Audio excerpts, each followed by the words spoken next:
Chapter 645. Rog agreed with Gulweg's statement.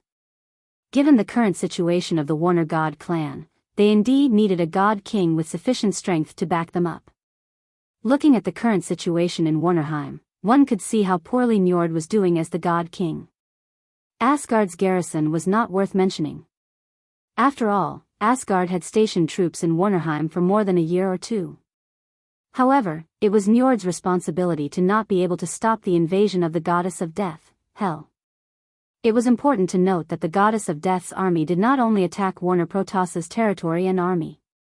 Even Asgard's garrison was attacked by Hel's army. Asgard's garrison took away part of the pressure, and Njord should have been able to stop Hel's army smoothly. However, the reality was that even with the help of Asgard's garrison, Warner Protoss's army was still being beaten back. Now, the territory that Hel had taken away was close to 1/3 of Warnerheim's territory. What was even more troublesome was that until now, Njord still could not come up with any effective way to stop Hel.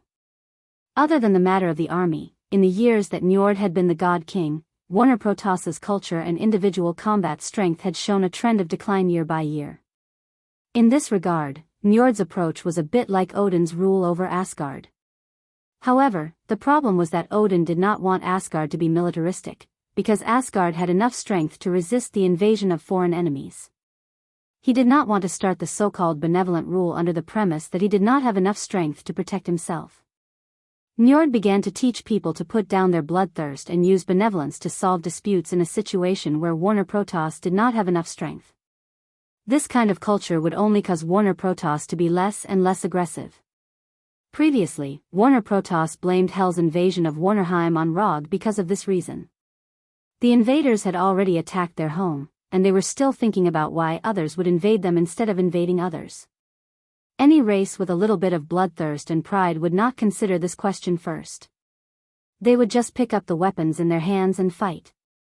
Whether they could win or not aside, they would at least let the enemy know that even if they could not beat them, they would still take a bite out of them. Don't even think about taking down my home so effortlessly. Even if I die, I won't let you have an easy time. If the people of the Vanaheim gods had such courage, they would not have been so cowardly, let alone driving Hela's army out of Vanaheim. But it's a pity that the current Warner Protoss did not have such bloodthirst. Otherwise, Rog would not dare to take Hinata and Fenrir to Warnerheim for a vacation. You know, there are more people here than on Earth who want him dead. Time passed in a blink of an eye, and a week passed quickly. When the agreed time for the challenge arrived, Rog took Hinata and Fenrir, who had recovered his true form, to the royal hunting ground specially arranged by Gulweg. The royal hunting ground was dozens of kilometers away from the capital. There was no need to worry about any damage to the capital. When Rog and Hinata rode Fenrir to the royal hunting ground, which was not open to ordinary people, was already crowded with people. There were more than 300,000 people gathered in the royal hunting ground. Most of them were residents of the capital. Of course, there were also a small number of people who came from other cities. In the past week, a simple super-large arena had been built. It was a large circular ring with a diameter of 1 kilometer. Around the ring, there was a 500-meter wide isolation belt. Outside the isolation belt was the audience area. Of course, it was impossible for Gulweg to arrange seats for all the audience. As long as there is a small area in the direction of the capital, there are 6 high platforms that can accommodate a total of 1,000 people. Fenrir will accompany you, I will be alone. Rog said to Hinata, who was sitting behind him. Although Fenrir is a good mount, he's a ninja, and it's not suitable for him to fight on a mount. And according to his plan, his battle with Njord will end quickly. It will end faster than everyone expected. Okay. Hinata answered silently, and at the same time, glanced at the crowd that was watching them with an unhappy expression. She didn't like the way these people looked at Rog. Or, she hated these people's overconfidence. Just wait for me here. After saying that, Rog jumped down from Fenrir's back and walked alone toward the exaggerated ring. However, just as he walked through the 500-meter wide isolation belt and was about to climb the ring that was only half a meter higher than the ground, he suddenly stopped. Then, he stretched out his right hand, and under everyone's gaze, he summoned the fourth Hokage's white Haori. Boom! The white smoke dissipated, and the fourth Hokage's Haori appeared in front of him out of thin air. Just as the Haori was about to fall under the influence of gravity, he grabbed the Haori and gently flung it back, putting on the Haori that was familiar to the people on Earth. Since it's the fourth Hokage challenging the Warner Protoss's God King, how can the fourth Hokage's iconic Haori be missing? Seeing Logue put on his Haori as if there was no one else around, the audience started looking at him with even more disdain. Although the audience didn't recognize the words on the Haori, they didn't like Rogue's arrogant behavior. If looks could kill, he would have died countless times by now. Feeling the murderous eyes coming from all directions, he pretended to enjoy it and took a deep breath. This feeling was very good. Then, his figure disappeared directly, and he used the body flicker technique to come to the center of the ring. Not long after he came to the center of the ring, Njord, who was riding a huge black saber-toothed tiger, wearing a pale golden armor, and holding a golden trident, came in front of him. "Isn't this His Majesty the God King? We meet again." After seeing Njord's arrival, Rogue took the initiative to greet him. He didn't know if Gerwig did it on purpose or not, but in this ring, there was a super-large sound transmission magic that could let the conversation between them pass to everyone's ears without missing a word. In the matter of attacking Njord's prestige, Gerwig really didn't hold back. "Last time, it was Odin who saved you. You won't be so lucky this time." Compared to Rogue, Njord's tone was much more dignified. "Odin might have saved me last time, but he might also have saved you. The person whose armor was pierced through seems to be you, His Majesty the God King, right?" At that time, Rogue had just mastered the immortal mode, so Njord took his most powerful attack without any suspense. Immortal spell, lightning escape, spiral electromagnetic cannon. Arguing is meaningless. "Today, I'll let you know what the God King's might is." As soon as he said that, Njord released his God King's aura without reservation, which was the so-called Divine Father's aura. The God King's might? Then I'm not afraid to tell you in advance. I only need 3 moves to kill you. If you don't die within 3 moves, I'll kill myself. Rogue's incomparably domineering words were transmitted without missing a single word by the sound transmission magic to the ears of everyone present. Arrogant. When Rogue said those words, all the Warner Protoss members, including Gerwig, felt his insufferably arrogant arrogance. Njord might not be a qualified God King, but no matter what, he was the God King who had informed Warnerheim for thousands of years. Rogue's words now undoubtedly trampled all the Warner Protoss faces to the ground. Chapter 646. If Njord only loathed Rogue before, and hated him for teaming up with Gerwig. But now, he really wanted nothing more than to grind Rogue's bones to dust. In his own kingdom, in front of 300,000 Warner Protoss, he actually dared to boast that he would kill him in 3 moves. This was no longer a matter of provocation, but that he didn't even put him in his eyes. For a moment, Njord's body surged with an intense killing intent. Under the influence of his divine power, the originally endless blue sky suddenly became as gloomy as ink. Oh, he's actually angry. Looking up at the instant change in the sky, Rogue still maintained his initial calmness. That's right, Njord was indeed the Divine King, the so-called Divine Father. But after browsing through the detailed information provided by Gerwig, he finally understood why he instinctively suspected that Njord hadn't reached the Divine Father level. The reason was very simple, because Njord's Divine Father level strength wasn't cultivated by himself. The reason why Njord could become the Divine King was purely because he inherited the authority left behind by the previous Divine King. Thus, he was promoted to the Divine Father level and became the Divine King of Warner Protoss. To put it simply, Njord's Divine Father level strength was obtained through cheating. This was also why Odin and Njord were both Divine Fathers, but the pressure Rogue felt from the two of them were completely different. If he challenged Odin, Rogue would feel that he was courting death. But if he challenged Njord, he felt that he could still do it. Yes, it was just okay, and it wasn't to the point where he could win for sure. The reason why he dared to boast of killing Njord in 3 moves in public was very simple, because he didn't intend to talk about martial virtues with Njord this time. Rog would have to be crazy to talk about martial virtues with a divine king who had lived for God knows how many millennia. Moreover, this was in his own country. So, he picked out one of his 3 infinity stones and silently carried it with him. He did not choose the reality gem that he had for the longest time, nor did he choose the soul gem that he obtained last. Instead, he chose the power gem that has a very high compatibility with Thanos. A few days ago, he had secretly tested his compatibility with the power gem.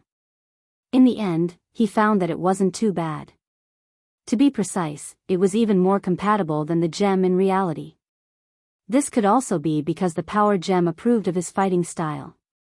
Although Njord was filled with killing intent towards Rog right now, he was still a god king after all. He could not attack Rog first. Sometimes, people were just so hypocritical. He clearly wanted to skin the other party alive, but he still forced himself to maintain this so-called attitude. Njord had to maintain his so-called dignity as the divine king, but Rog had no such concerns. He suddenly put his hands together and silently chanted. Sage mode. In an instant, an astonishing amount of natural energy was absorbed into his body and mixed with his own chakra to form the immortal technique chakra. At the moment when red lines started to appear on his eyes and forehead, he immediately used the strongest move of the would escape technique. Immortal technique would release thousands of hands Buddha on top. In the beginning, there were still some Warner Protoss people who didn't understand why such a huge ring was built. Now, however, everyone understood the reason. When this incomparably large Buddha statue emerged from the ground, the originally incomparably wide arena instantly became insignificant. It wasn't just the ring that was affected.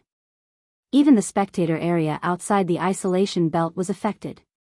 This was also because Rog deliberately controlled the size of the Buddha statue in consideration of the environment. Otherwise, he could have created an amazing Buddha statue with a base diameter of more than 10 kilometers. Instead of just making a Buddha statue with a base diameter of less than 2 kilometers like now. But whether it was 2 kilometers or 10 kilometers, for Warner Protoss people whose average height was less than 2 meters, it was equally shocking. Seeing this terrifying Buddha statue that took only 1 or 2 seconds to form, the audience finally understood why Rog dared to challenge Njord in Warnerheim.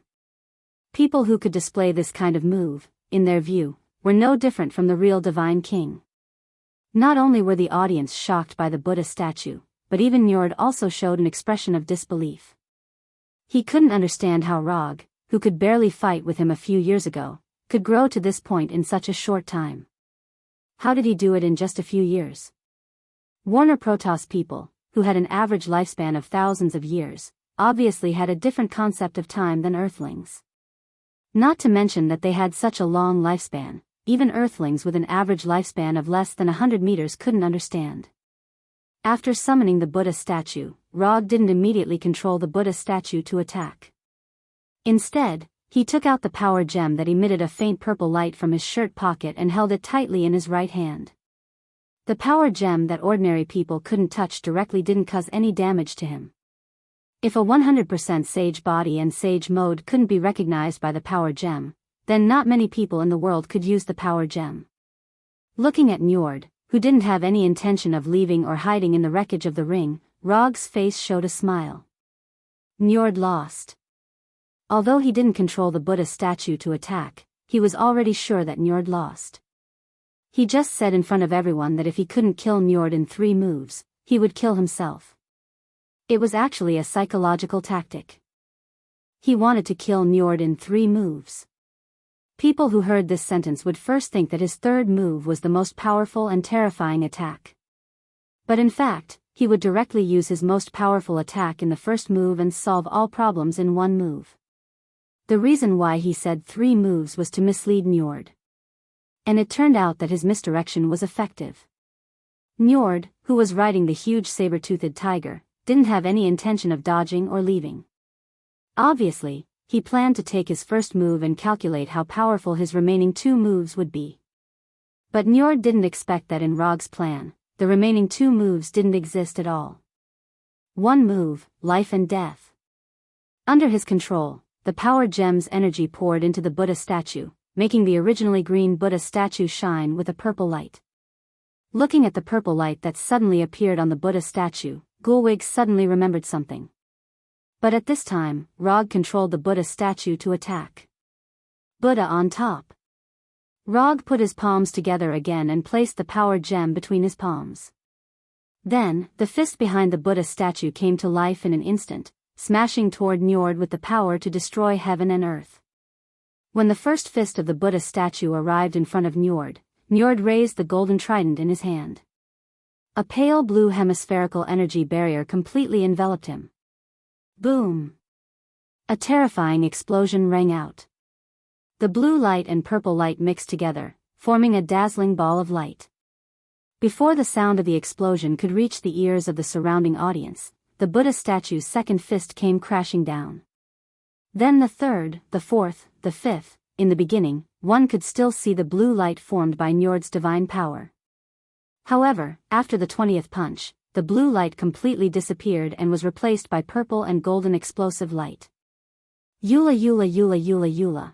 Although the Buddha statue's body gave people a feeling of incomparable clumsiness, the speed of the Buddha statue's punches was far beyond people's imagination. It had even reached the limit of what the naked eye could capture. The audience thought that they would be able to see a hearty battle, but they never imagined that they would see a one-sided beating. Terrifying explosions rang out continuously, and the shockwaves of the explosions swept out like a tsunami. The earth began to crack, and the continuous violent tremors continued. At this moment, the rapidly punching Buddha statue became the most eye-catching existence in the entire world. The earth wailed, the mountains trembled, and the sky mourned. This doomsday-like scene only lasted for a little more than a minute before it came to an end. In this minute, Rog unleashed all the thousands of punches behind the Buddha statue, not leaving a single one behind. In order to ensure that every punch had enough power, he not only crazily consumed the chakra in his body, but also constantly urged the power gem to provide energy. While he was activating the power of the power gem, a voice that sounded like the ravings of a devil kept appearing in his mind. Smash the world with one punch. Smash the world with one punch. Smash the world with one punch. The power gem certainly had the ability to destroy a world with one blow. But the problem was that Rog's physique couldn't withstand such an energy output. The achievement of destroying a world with one punch was indeed tempting, but he didn't want to become like Thanos, who was unable to resist the backlash of the power gem. Under the temptation of this demonic raving-like voice, he always maintained his initial rationality and did not let the energy provided by the power gem exceed the limit that he and the Buddha statue could withstand. When the Buddha statue stopped attacking, he didn't hesitate and directly threw the power gem in his palm into the summon scroll, and then deactivated Sage mode. As time passed, the smoke and dust raised by the explosion gradually dissipated. When everything returned to normal, the audience, who had come to watch a good show but had almost been killed by the attack, saw the scene in front of them clearly. The Buddha statue with the amazing size was still standing in front of them like a mountain peak. But compared to when it first appeared, the fists behind the Buddha statue had all disappeared. In front of the Buddha statue was a deep pit with a diameter of several kilometers and a depth of hundreds of meters. There was no gravel in the deep pit, nor was there any living thing. Njord, who was supposed to be standing in front of the Buddha statue, had completely disappeared. Instead, there was a fist-sized light blue crystal floating quietly in the center of the deep pit. This light blue crystal was none other than Njord's origin energy. Or rather, it was his God King's authority. Under the attack of the Buddha above the top, Njord didn't even have the chance to self-destruct and was completely killed by the Buddha above the top integrated with the power gem's energy. Apart from the God King's authority, Njord didn't leave anything behind. Not even his bones were left. It was finally over. Glancing at the God King's authority floating quietly in the center of the deep pit, Rog stretched out his right hand and used 10,000 mammoth heavens pull, sucking the God King's authority into his hand. This battle was not a loss. Although the God King's authority was Njord's origin energy, Rog wasn't sure if he could make Njord leave the God King's authority behind. This was a matter of luck to begin with. If killing a God King could give him a God King's authority, then the God Kings of this world would be too insecure. After throwing the fist-sized God King's authority into the medium scroll, Rog turned his head and looked around.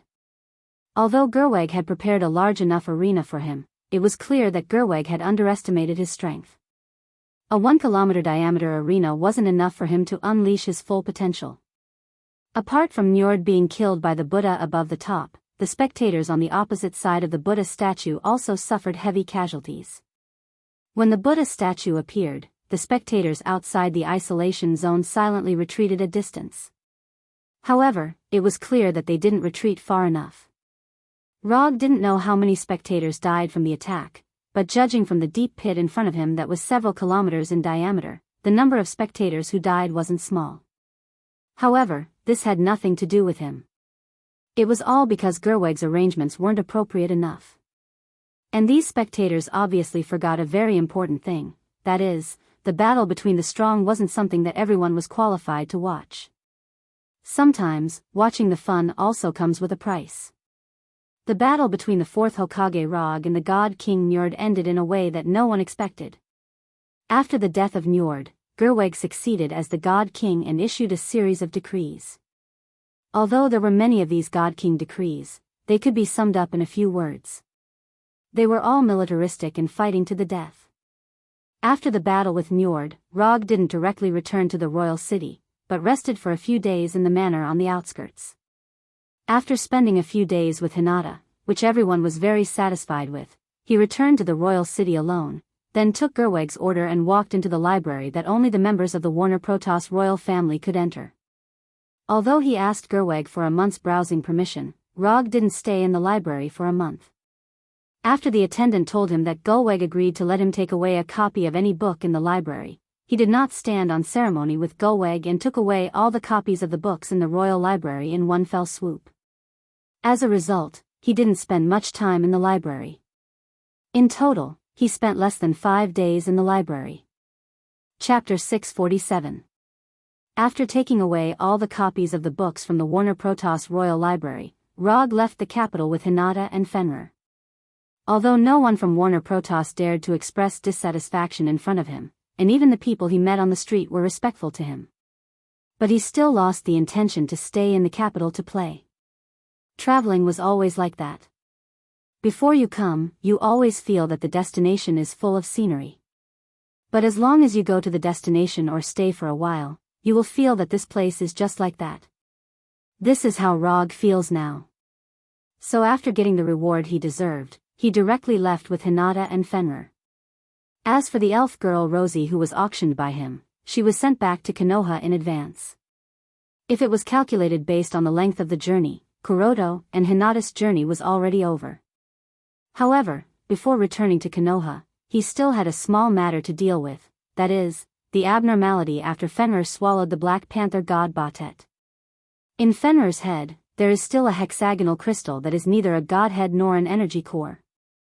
As Fenrir's master, he needs to help Fenrir solve this problem before returning to Konoha. After all, this is also the obligation of a poop picker. Less than half a day after leaving the capital, Rog confirmed the location of Hel, the goddess of death, and used the portal magic to directly come to Hel's army camp. At this time, Hel was in the camp of the main army composed of frost giants and flame giants. Only when Hel was the commander of the army, frost giants and flame giants, two races with completely different energy attributes, could peacefully coexist in the same camp. The appearance of the golden light portal immediately attracted the attention of frost giants and flame giants. But before they had time to surround it, they saw Fenrir coming out of the portal. As well as Rog and Hinata, who were sitting on Fenrir's back. Although the flame giants didn't know Fenrir, they recognized Rog sitting on Fenrir's back. This is the fierce person who killed their former king.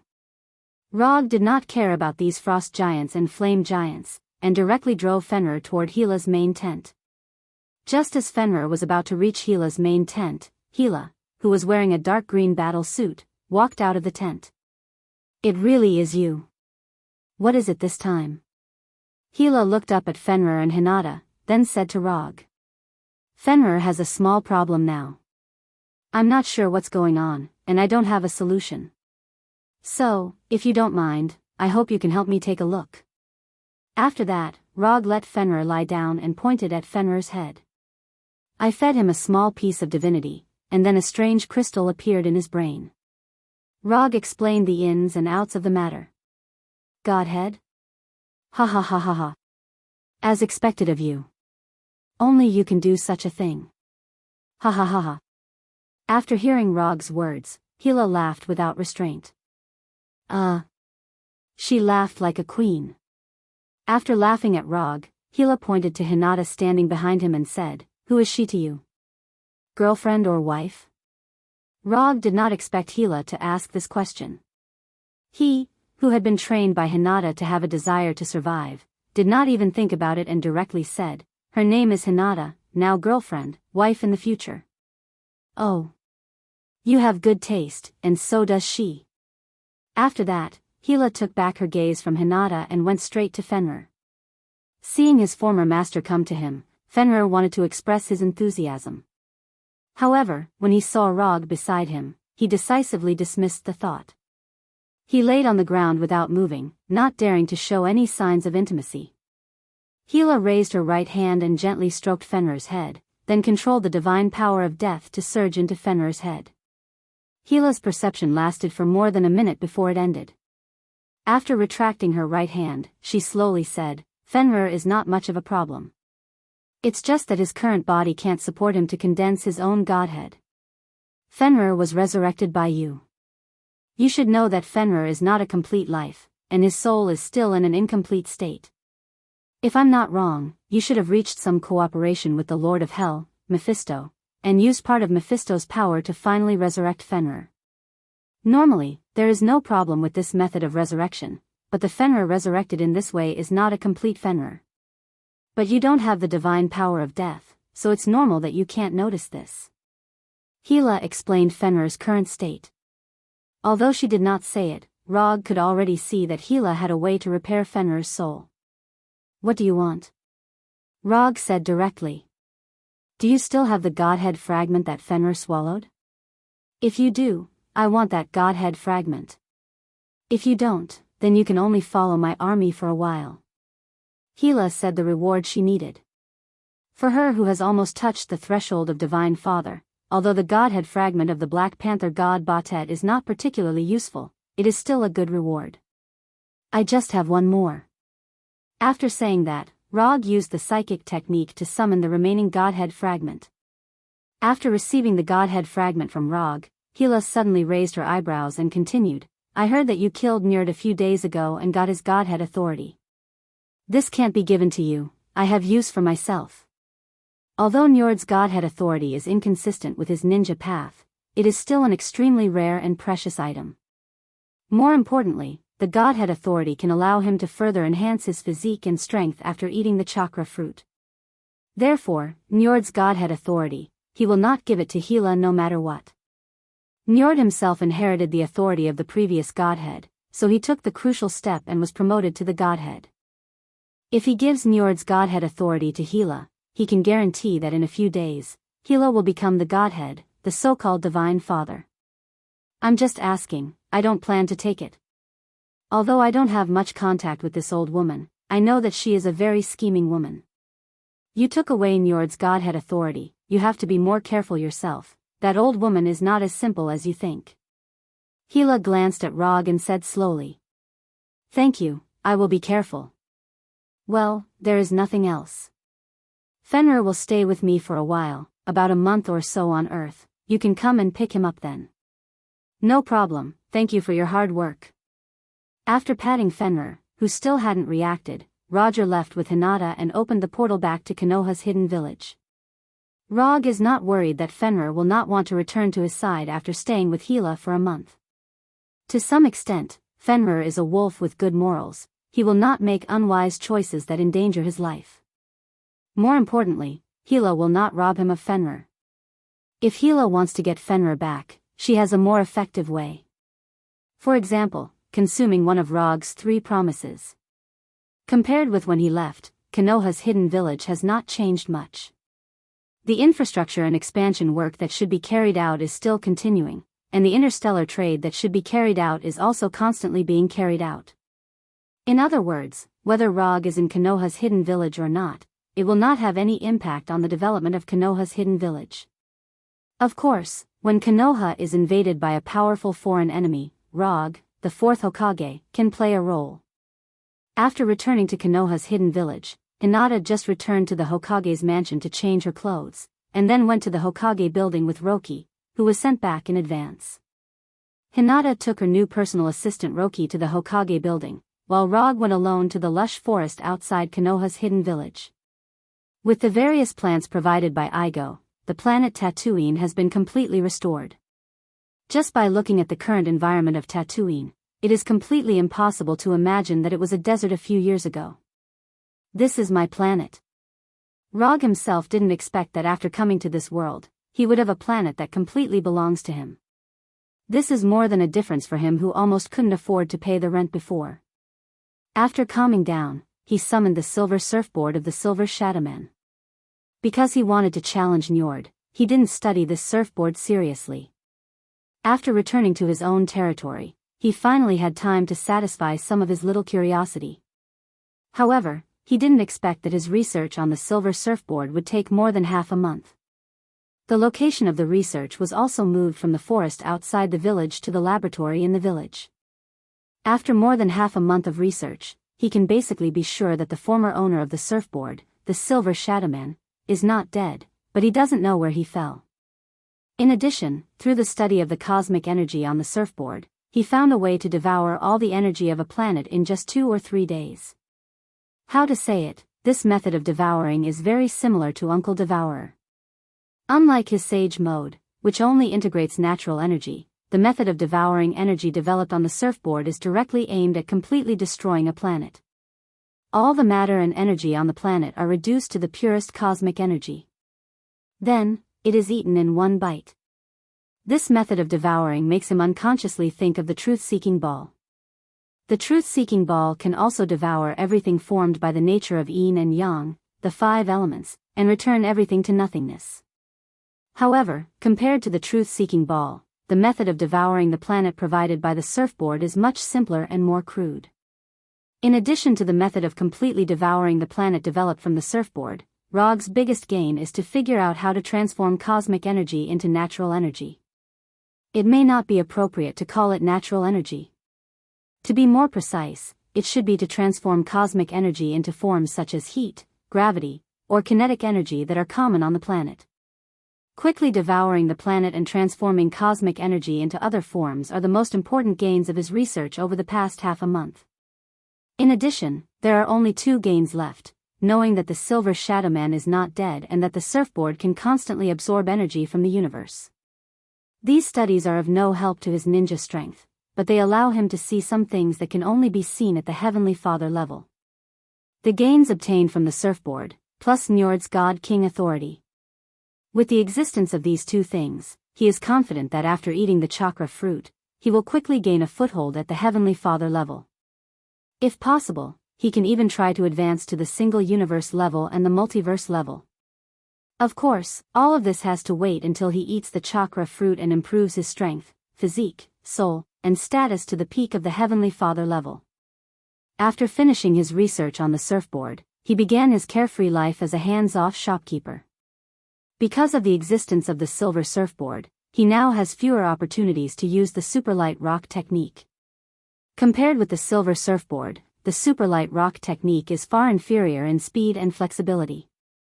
Not to mention that the silver surfboard can also become a cosmic energy charger at some point.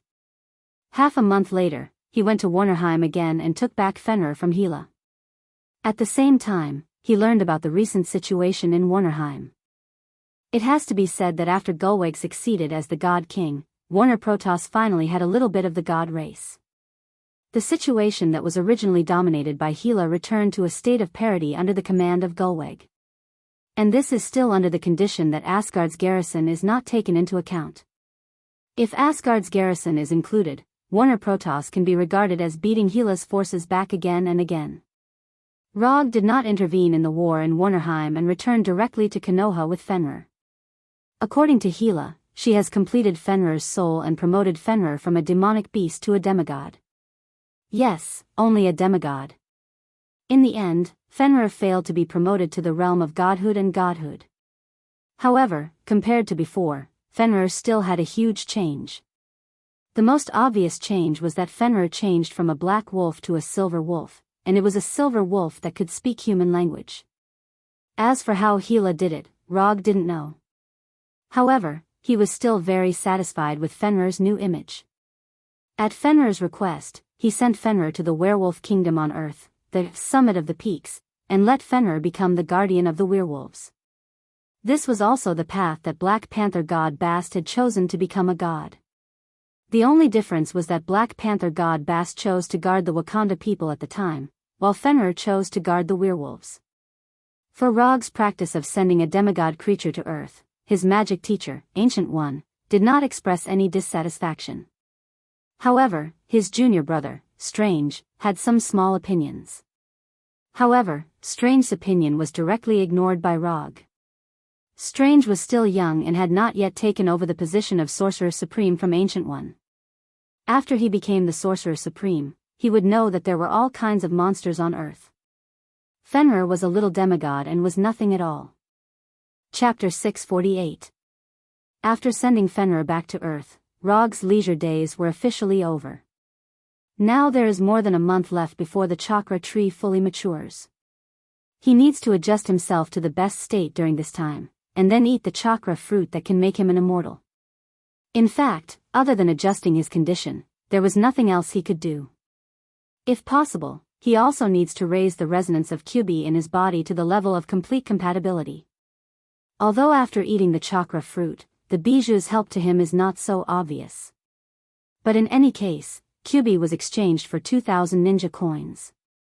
It's not in his character to waste it like this. When Rog put all his attention on the adjustment of his state and the improvement of QB's resonance, his already amazing chakra amount is constantly increasing. It wasn't until he developed the sage body to 100% that he finally understood why Hashirama has far more chakra than ordinary people. Chakra is the product of the fusion of spiritual energy and physical energy, and the limit of the body determines the amount of physical energy. Although the sage body also has a limit, that limit is far beyond ordinary people. Even Rog, whose chakra amount has reached 0.7 pillar, is far from touching the limit of the sage body at this time. He can't even see where the limit of the sage body is. Time passed day by day, and Rog's chakra amount is increasing at a steady rate. What surprised him even more is that QB, who was not very compatible with him, has become extremely tacit at this time. A month and a half is not long, but it's not short either. When Rog finished this life of eating and sleeping in addition to cultivation, he opened the system and took a look at his current chakra amount and the resonance with QB. Chakra amount, 2 pillar, 1. 4 pillar, 0. 8 pillar for Biju, Jinchuriki, QB, resonance, 8. Because of the time, he was unable to raise the resonance of QB to 9 and reach a perfect fit with QB. However, he didn't pay too much attention to this. Although he was still a distance away from perfect fusion, this did not prevent him from using the nine-tailed mode and fully transforming into a tailed beast. After leaving the Hokage's exclusive training room, Kuroto returned to the Hokage's residence and took a comfortable hot bath. After that, he changed into clean clothes and opened the portal to Igo. Before he left the training room, he received a message from number 2. Igo specially contacted the Golden Jack and reported the news that the fruit of the divine tree was about to ripen. As soon as he stepped out of the portal, Rog saw the real towering tree. Glancing at the 1,000-meter-tall tree of God, he sighed emotionally. After waiting for so long, this day had finally arrived. As soon as the portal behind him disappeared, Igo, who was completely formed by energy, appeared in front of him.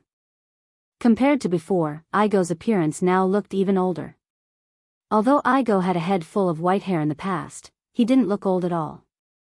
But now, Igo was like a real old man, revealing a trace of aging and desolate aura. The fruit you want is about to ripen. I hope you can keep your promise. Rog didn't know if it was his illusion, but he felt that Igo was really a lot older, as if he was an old man who had reached the last stage of his life. I never break my promise. Rog gave a positive answer. Although he used Kodo Amatsukami to tamper with Igo's mind to make Igo obediently cooperate with him to plant the divine tree.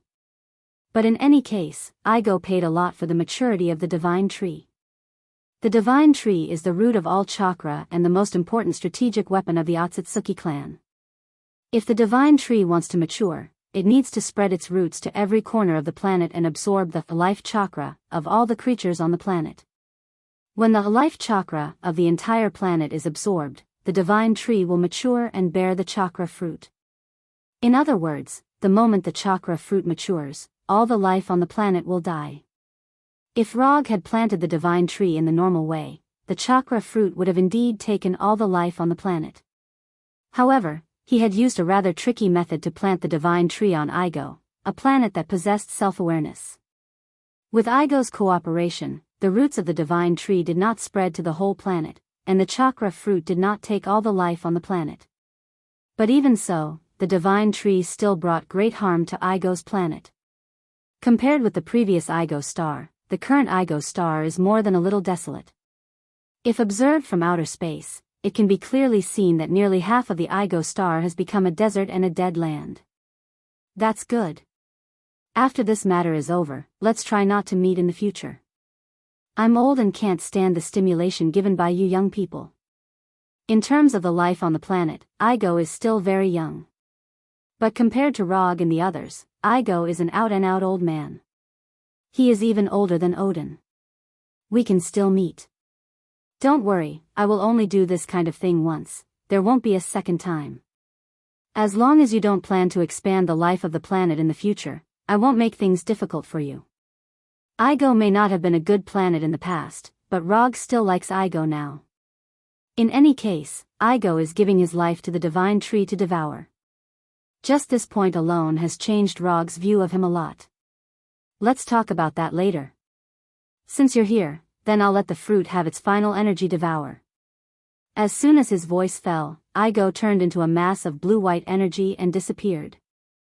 At the same time, a stream of blue-white energy appeared on the ground and in the sky like a river. This blue-white energy is like a river flowing into the sea, constantly pouring into the divine tree. With the entry of this energy, the top of the divine tree burst out with a purple light like the sun.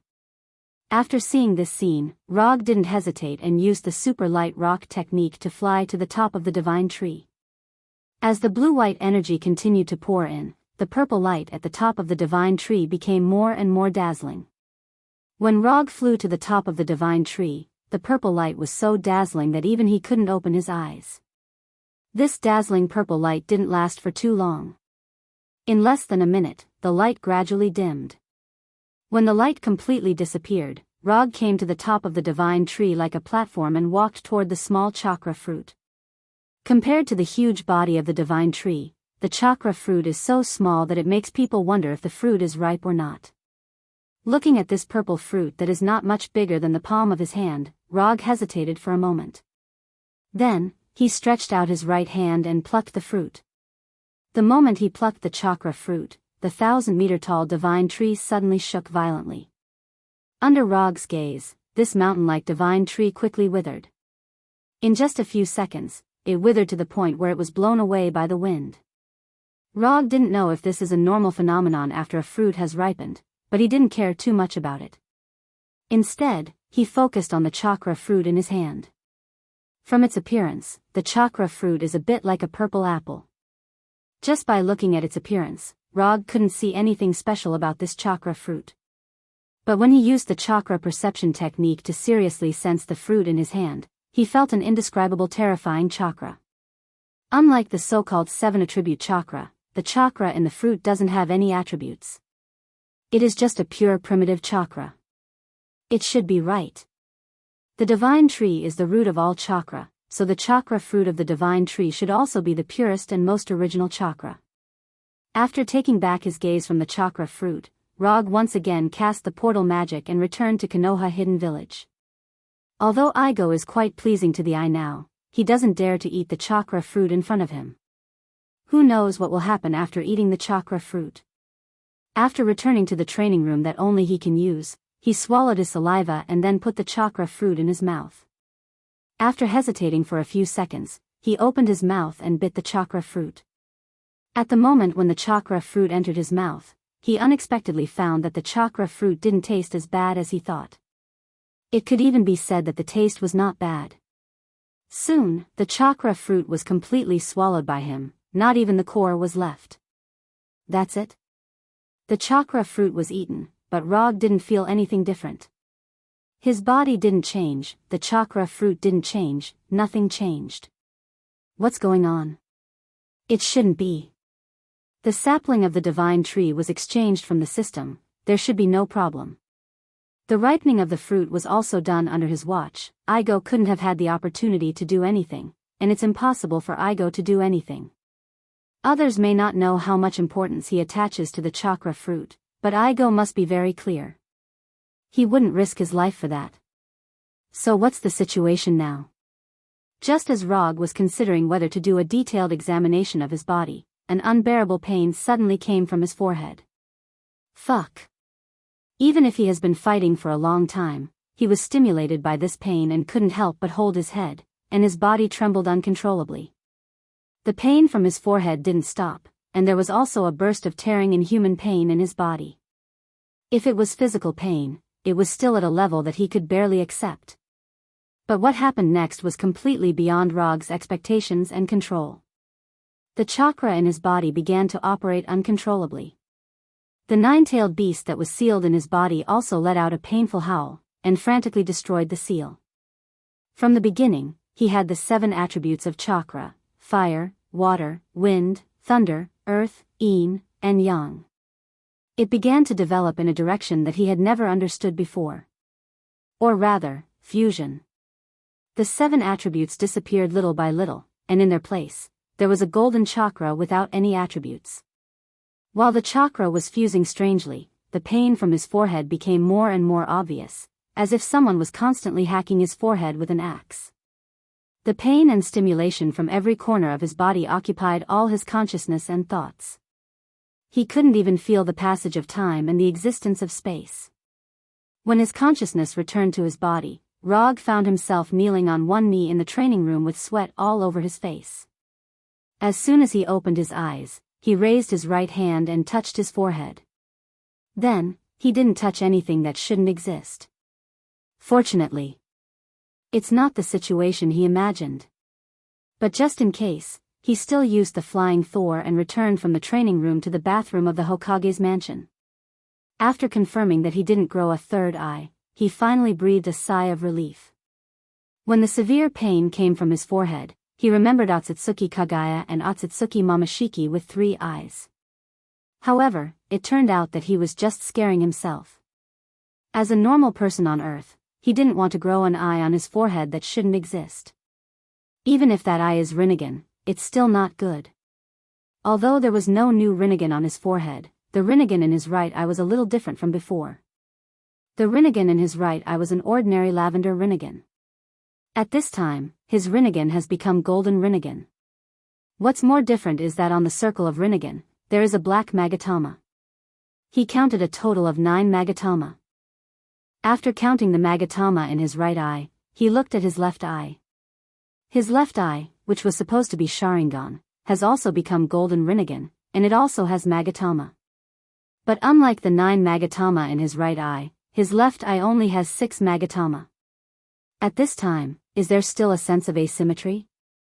Thinking of this in his heart, he guessed a reason that is very likely to be the truth. After his right eye became Rinnegan, there was already an imbalance in strength between his 2 eyes. And this imbalance was still there after he ate the chakra fruit.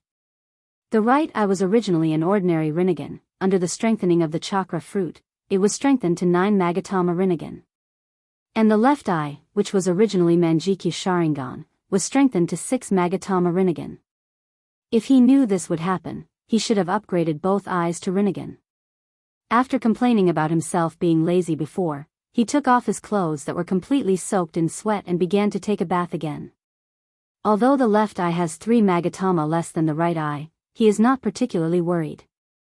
If he guessed right, he should have the opportunity to upgrade his left eye to 9 Magatama. Of course, if he can't upgrade it, it doesn't matter. Chapter 649. The 2 eyes were different, and it wasn't a day or 2 for Rog. And the power of the 6 Tomo Rinnegan may not be weaker than the 9 Tomo Rinnegan. If used well, not to mention the 6 Tomo Rinnegan, Even the ordinary Rinnegan would be amazing. Rog, who was lying in the bathtub, suddenly had a feeling of temporarily losing his goal. This feeling, not long after he got Kyubi, he also had once. At that time, it was Xiao Hei who let him regain his goal. But now, this sense of emptiness of losing his goal once again emerged in his mind. While thinking, he suddenly remembered Thanos, who he didn't know where he went. Thanos was reincarnated from his Edo Tensei. Strictly speaking, Thanos is also his summon beast. But because he didn't bury a technique on Thanos, his control of Thanos is far less than the control of Punisher. Not to mention control, he doesn't even know where Thanos is and whether he is still alive. As the caster, he can indeed sense the location of the Edo Tensei. But ninjutsu is not omnipotent, and his sensing range is not large enough to cover the entire universe. Even the Punisher on Earth, he can only sense a general direction now. Counting it, there is only half a year left before the final battle with Thanos. He doesn't know if Thanos can restore himself to his normal state before the day of the final battle. Although Rog gave some suggestions to Thanos and asked him to find the help of Death, one of the 5 gods of creation in the universe, but whether Thanos can find Death, and whether Death is willing to really resurrect Thanos, no one can say for sure. In some parallel universes, Death took a fancy to Thanos, but this doesn't mean that Death in this world can also take a fancy to Thanos. Time passed a little bit, and after taking a hot bath for more than half an hour, he finally left the bathroom and changed into a clean set of clothes.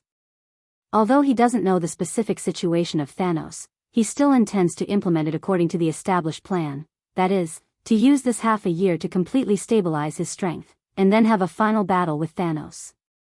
After enjoying an authentic Chinese meal in the Hokage's residence, Kuroto returned to the training room with the Flying Thunder God. He ate the chakra fruit, and he also got the 9-tomo Rinnegan of Otsutsuki Kagaya and the 6-tomo Rinnegan of Uchiha Sasuke. However, he did not fully understand the state of his body. The 2 Magatama eyes were the most obvious change. Inside the invisible body, there might be some unexpected changes that he couldn't foresee. First, he checked his chakra.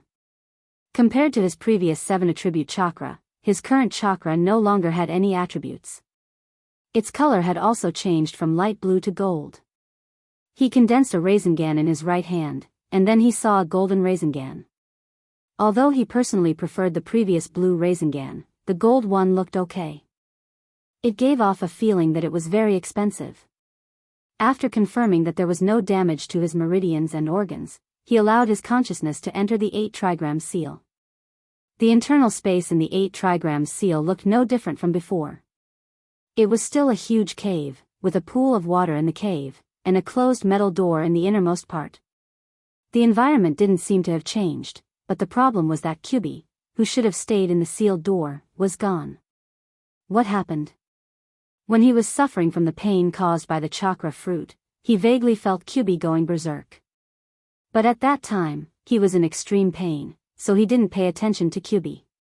After entering the sealed space, he suddenly remembered this matter. Rog frowned as he walked up to the seal gate. He raised his head and looked at the seal talisman that was still intact. The seal is still there, so Kyubi should still be there. But the problem is that Kyubi, who was lying on the door all day, is gone.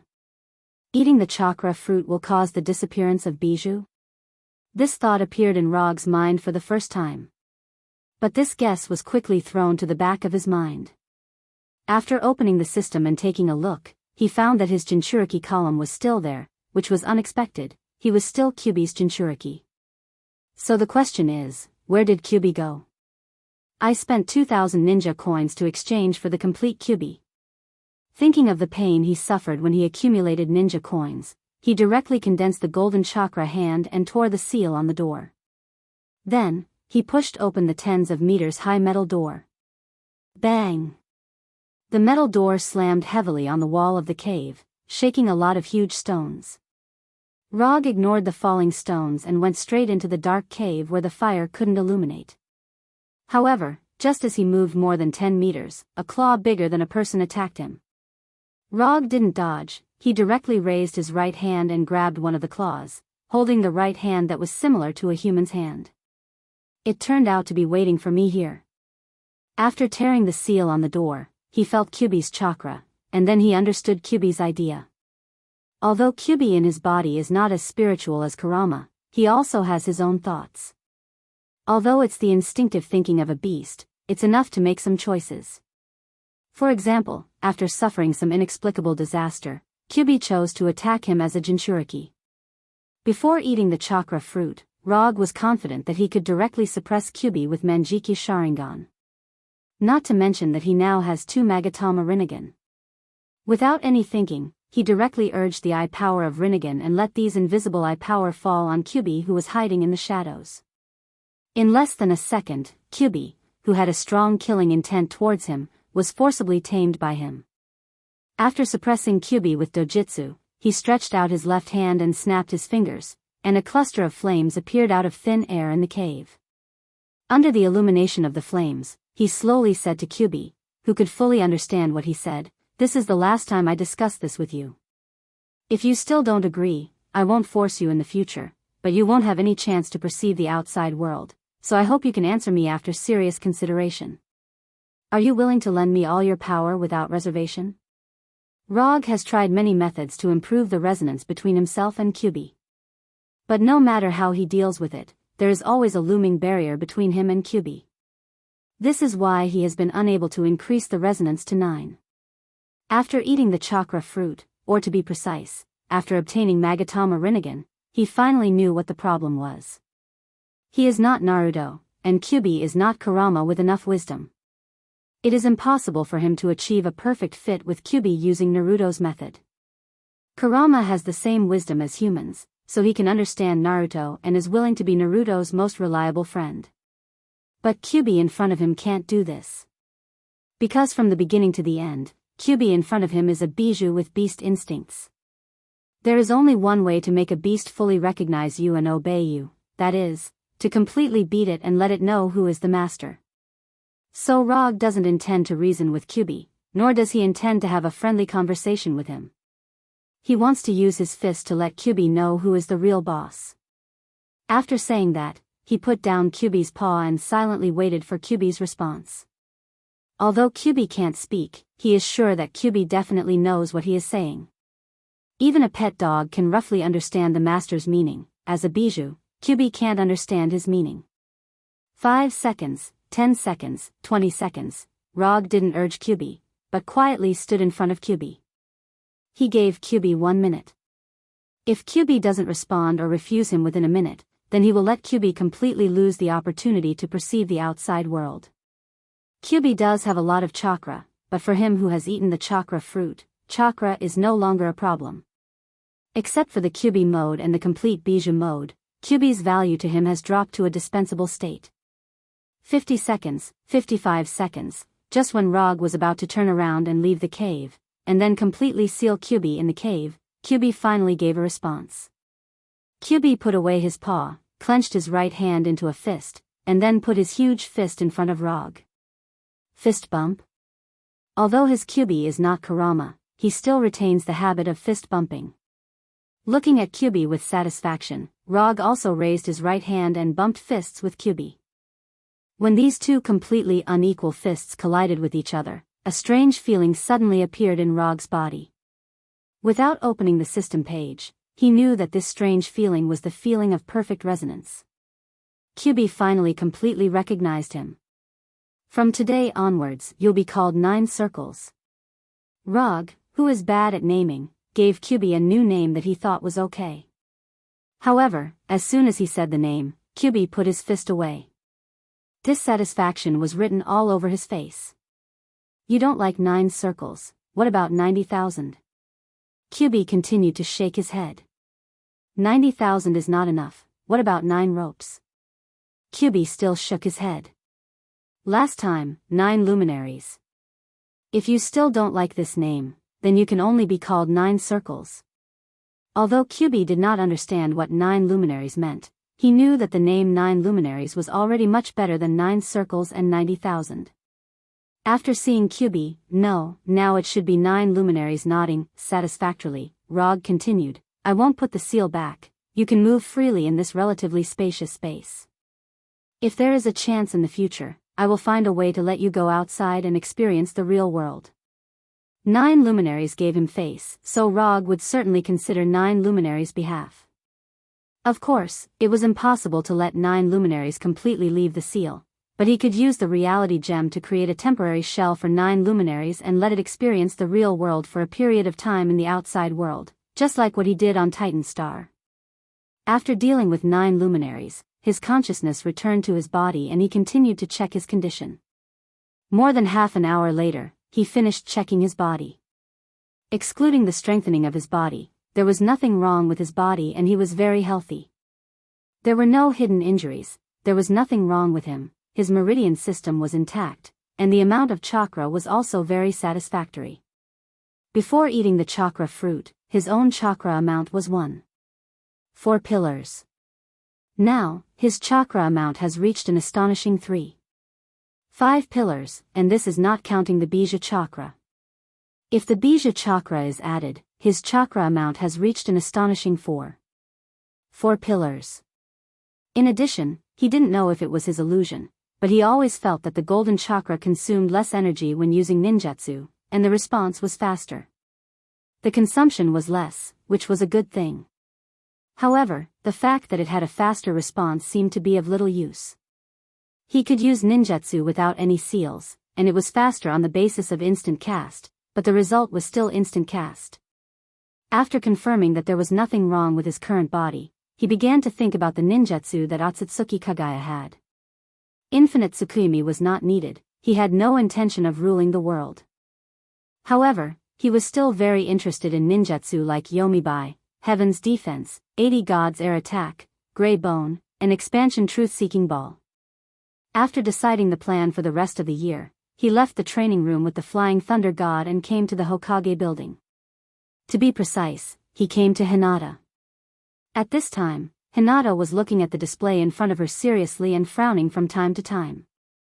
Next to Hinata was Rosie, who had been an assistant for some time. "Rog, why are you here?" As soon as Rog appeared, Hinata's gaze shifted from the display to him. "Your eyes?" Before Rog could speak, Hinata asked. "I ate the fruit, and then, as one of the only 2 ninjas in Konoha, Hinata was the only one who knew the role of the chakra fruit. So that's how it is. Then if I'm not wrong, you're going to ask me to develop ninjutsu again?" "Yes, there are a few ninjutsu that I need your help with."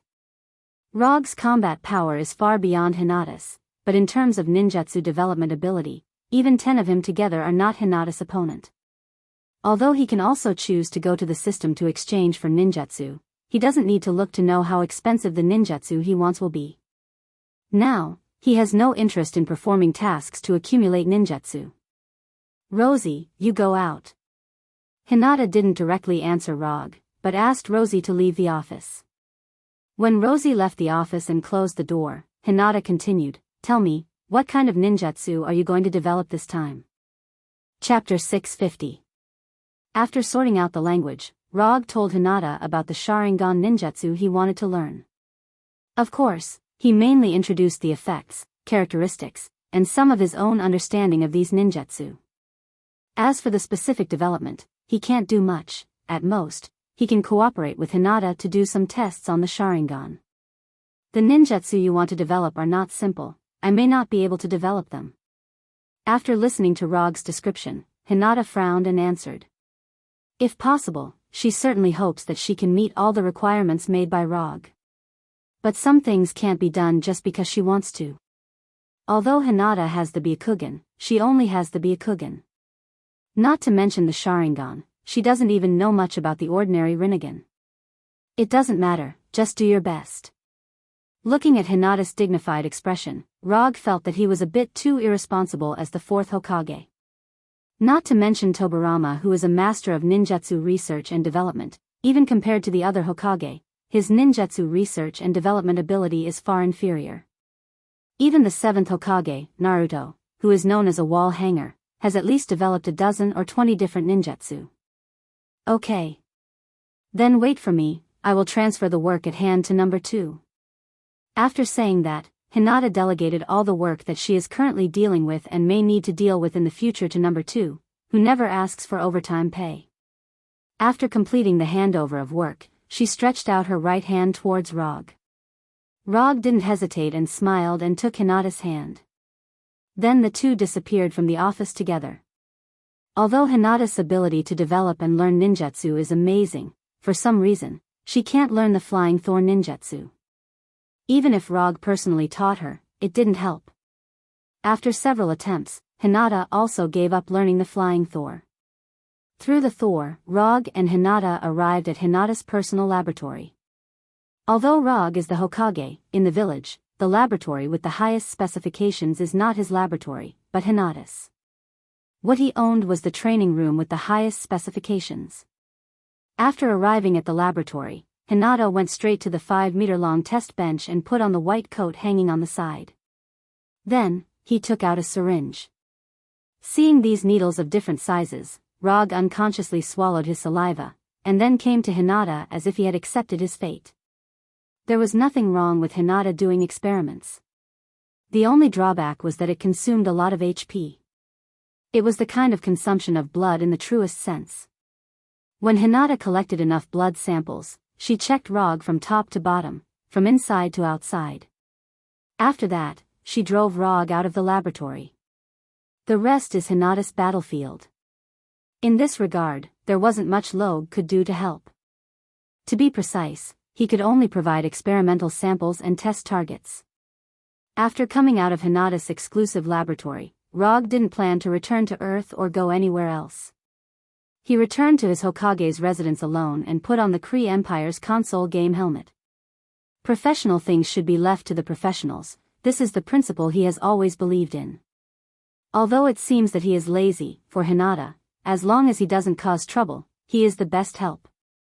Hinata was studying Rog's Sharingan ninjutsu according to his current physical condition, while Rog was playing virtual games to pass the time. Time passed day by day. Soon, a week had passed. As Hinata predicted, it was extremely difficult to develop Sharingan ninjutsu such as Ryuban, Heaven's Defense, and 80 God's Air Attack.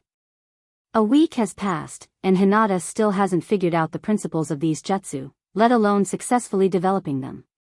Although she encountered a bottleneck in the development of these ninjutsu, through the study of Sharingan, Hinata accidentally got the idea of further developing the Byakugan.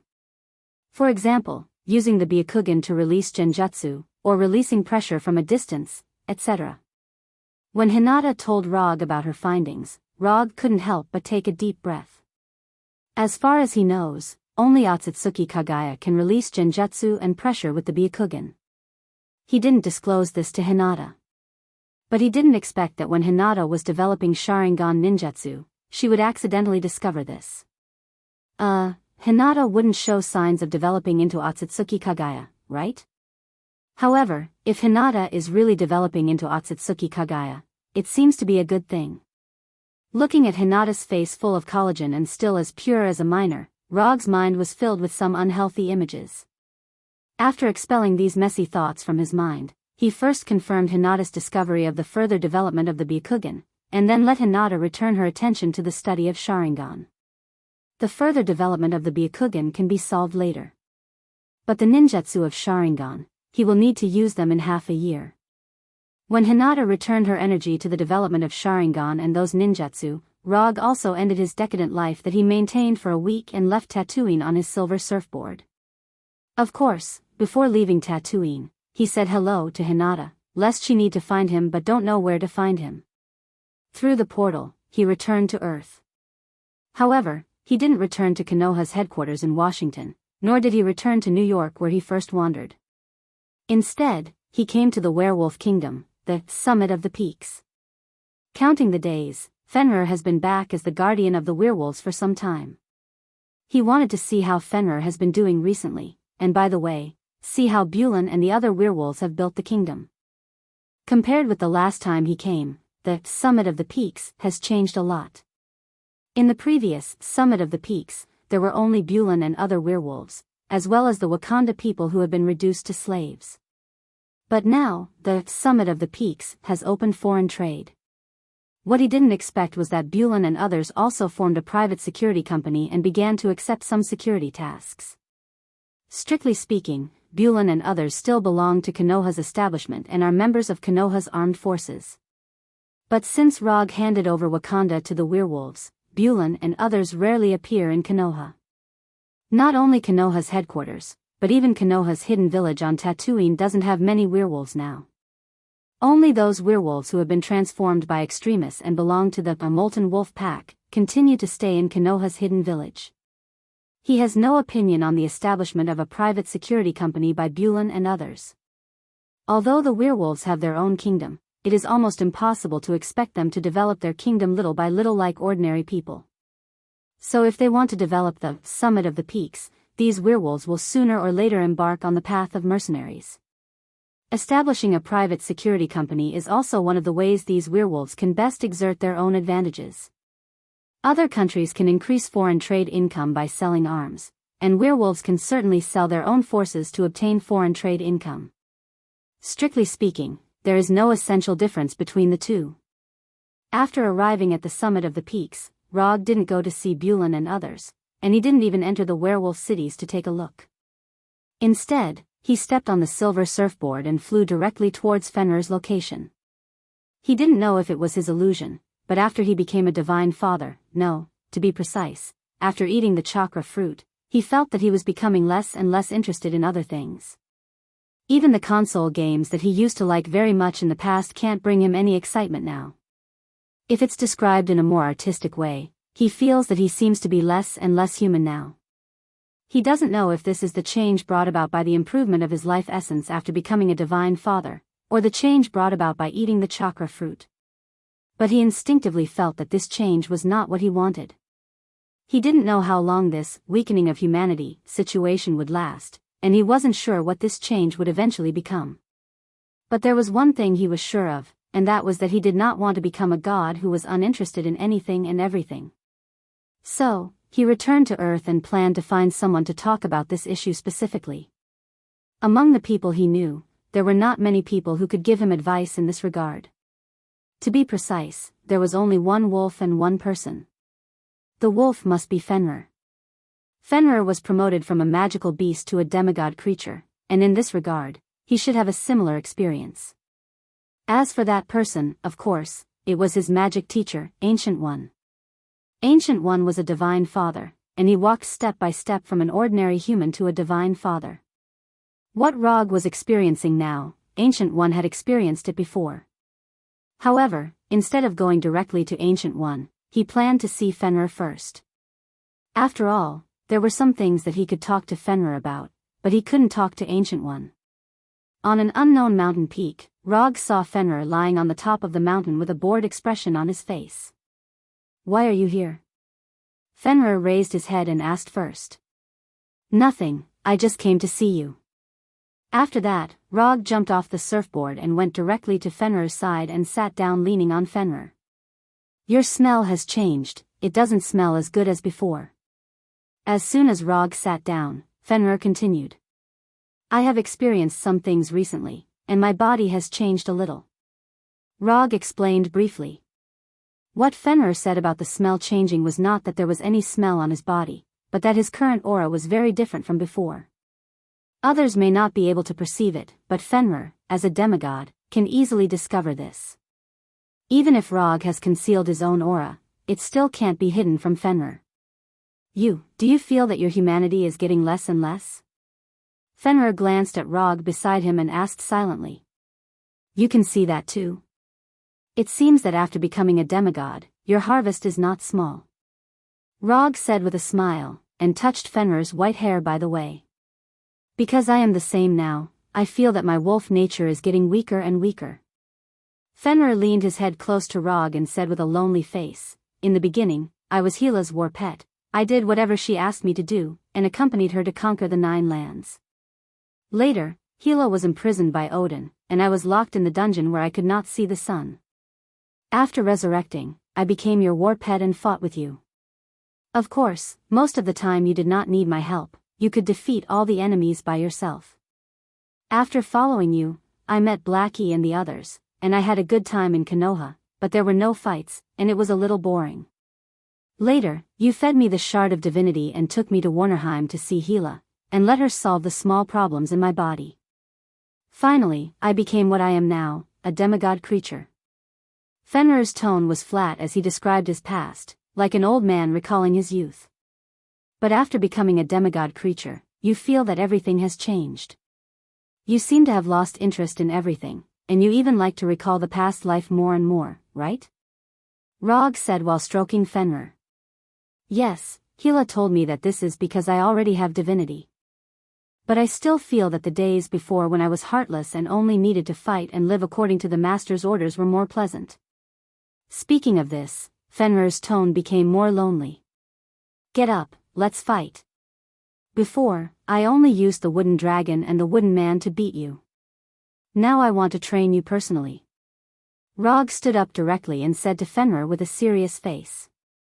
Now? Otherwise, do you need to pick a special day? This is what you said. Even if you are my master, I will not hold back. I don't need you to hold back. If you can beat me, it's your ability. After that, Rog's body shone with a golden light, and he hooked his finger toward Fenrir. He originally intended to learn some experience from Fenrir, but he did not expect Fenrir to be more confused than himself. At least he knew what he had to do in the future, but Fenrir directly entered the state of recalling his youth, like an old man waiting for the end of his life. In order to let Fenrir, a new demigod, find some goals in his wolf life, he planned to train Fenrir personally. At the same time, he wanted to test how strong he was as a heavenly father. When Rog's body shone with a golden light, Fenrir also stood up and looked at him condescendingly. Then, a claw was sent toward him. Heavenly Father Rog versus Demigod Fenrir. It officially began. Chapter 651. Fenrir became whiter and stronger. But in front of Rog, who ate the chakra fruit, it was still not enough. Although Fenrir had worked very hard, and even used all his strength, the results still did not change. More than 10 minutes later, Fenrir was lying on the ground on the top of the mountain which had collapsed beyond recognition. It stretched out its red tongue and gasped for air. In terms of time, Fenrir's performance this time was already very good. After all, Rog was now a godfather. But the problem was that in the process of fighting with Fenrir, Rog didn't use a heavy hand, and he didn't even release ninjutsu. He only relied on his current unreasonably strong body and his own close combat skills to completely beat Fenrir to the ground. It was not particularly easy for him to defeat Fenrir, who was already a demigod creature, by relying only on physical strength. Although Fenrir's body was a bit big, his agility and speed were not bad. Several times, Rog's arm was almost bitten off by Fenrir. However, the person who won in the end was still him. When Fenrir was lying on the ground to recover his strength, Rog did not hesitate to lie directly on Fenrir's body, calming his somewhat chaotic breath. Although Rog fought with Fenrir in order to let Fenrir find the goal of wolf life. But he had to say that after venting on Fenrir, he also regained some of his previous feelings. He regained the pleasure of enjoying the battle and defeating the enemy. Are you hungry? After lying on Fenrir for more than 10 minutes, Rog suddenly said. I'm not hungry. Although the battle just now was fierce, for Fenrir, who was already a demigod, he didn't need to eat to replenish his strength. I'm not hungry, but I just want to eat something now. Do you want to join me? After hearing Rog's words, Fenrir looked at him with a look of caring for a retard. After more than 10 seconds of silence, Fenrir slowly opened his mouth and said, Do you think my body type is suitable to go out and eat with you?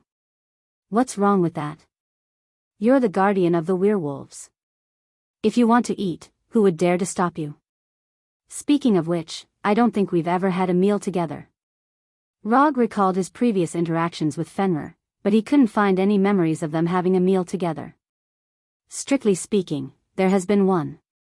When you asked me to pretend to be your ancestor, we had barbecue together at Konoha's headquarters. Fenrir recalled and said. That time doesn't count. That barbecue wasn't very serious. Let's go, let's taste the werewolf's cooking. After that, Rog rode on Fenrir's back and patted his head. Fenrir sighed helplessly, stood up, and carried Rog to the nearest werewolf city. Tens of minutes later, a city with a werewolf aesthetic appeared in front of them. Although they were all built with reinforced concrete, the style of the city was completely different from that of other countries. Wild. This city had a wild nature that other cities didn't have. The arrival of Rog and Fenrir quickly attracted the attention of the werewolves in the city. After explaining the purpose of their visit to the werewolves in front of them, they soon had an exclusive box, as well as a bunch of chefs and waiters. Although werewolves were not ordinary humans, their cooking methods were similar to humans. If there was a difference, it was that the werewolf's diet was mainly meat. In other words, it was all meat. For this meal, Rog and Fenrir ate for a long time. 2 hours later, they left the city under the gaze of the werewolves. Well, that's it for today. I'll come to you next time when I have time. After summoning the silver surfboard in front of him, Rog opened the portal to Camartage and disappeared with the surfboard in front of Fenrir. After Rog walked into the portal, Fenrir wanted to say something, but in the end, he didn't say anything. Camartage was still the same, there was no change. A sorcerer practicing spells, a sorcerer reading a book, a sorcerer basking in the sun. After taking a look at these sorcerers, Rog walked towards the hall that had not changed for thousands of years. As before, Ancient One was still sitting in the fixed position, brewing the fixed honey tea, and shaking the folding fan that never left his side. Teacher. After saying hello to Ancient One, Rog let the silver surfboard float aside and sat opposite Ancient One. Ancient One first glanced at the floating silver surfboard, and then set his eyes on Rog. It seems that you have also taken that step. Ancient One said it very euphemistically, but Rog knew that she was talking about him becoming a divine father. Yes, this is something that was decided early on. While talking, Rog picked up the teapot on the table and poured a cup for Ancient One, and then poured a cup for himself. Looking at you, you should have encountered that problem too. Tell me about it. It's easier to talk to smart people, and you don't need to start a topic at all. After taking a sip of the honey tea that had not changed at all, Rog told Ancient One about the change in his mentality after becoming a divine father. After listening to Rog's story, Ancient One did not answer his question directly, but looked at him very seriously. Just when Rog was a little scared by Ancient One finally spoke. You can only find the answer to this question by yourself. If you can't find it, you can go to the multiverse and have a look. Rog didn't expect that the suggestion given by Ancient One would actually be this. Go to the multiverse and have a look. This may be difficult for others. But for Rog, especially for him who has studied magic in Camartage, it's not very difficult. And what Ancient One said about going to the multiverse and having a look was definitely not to let him go to other universes, but to let his soul feel the multiverse. Simply put, it's strange out-of-body experience of the multiverse. Will this be useful? It's not that Rog doesn't believe in Ancient One, it's just that he doesn't think this experience will help his mentality. Yes. Ancient One answered with a serious face. Okay, then I'll give it a try.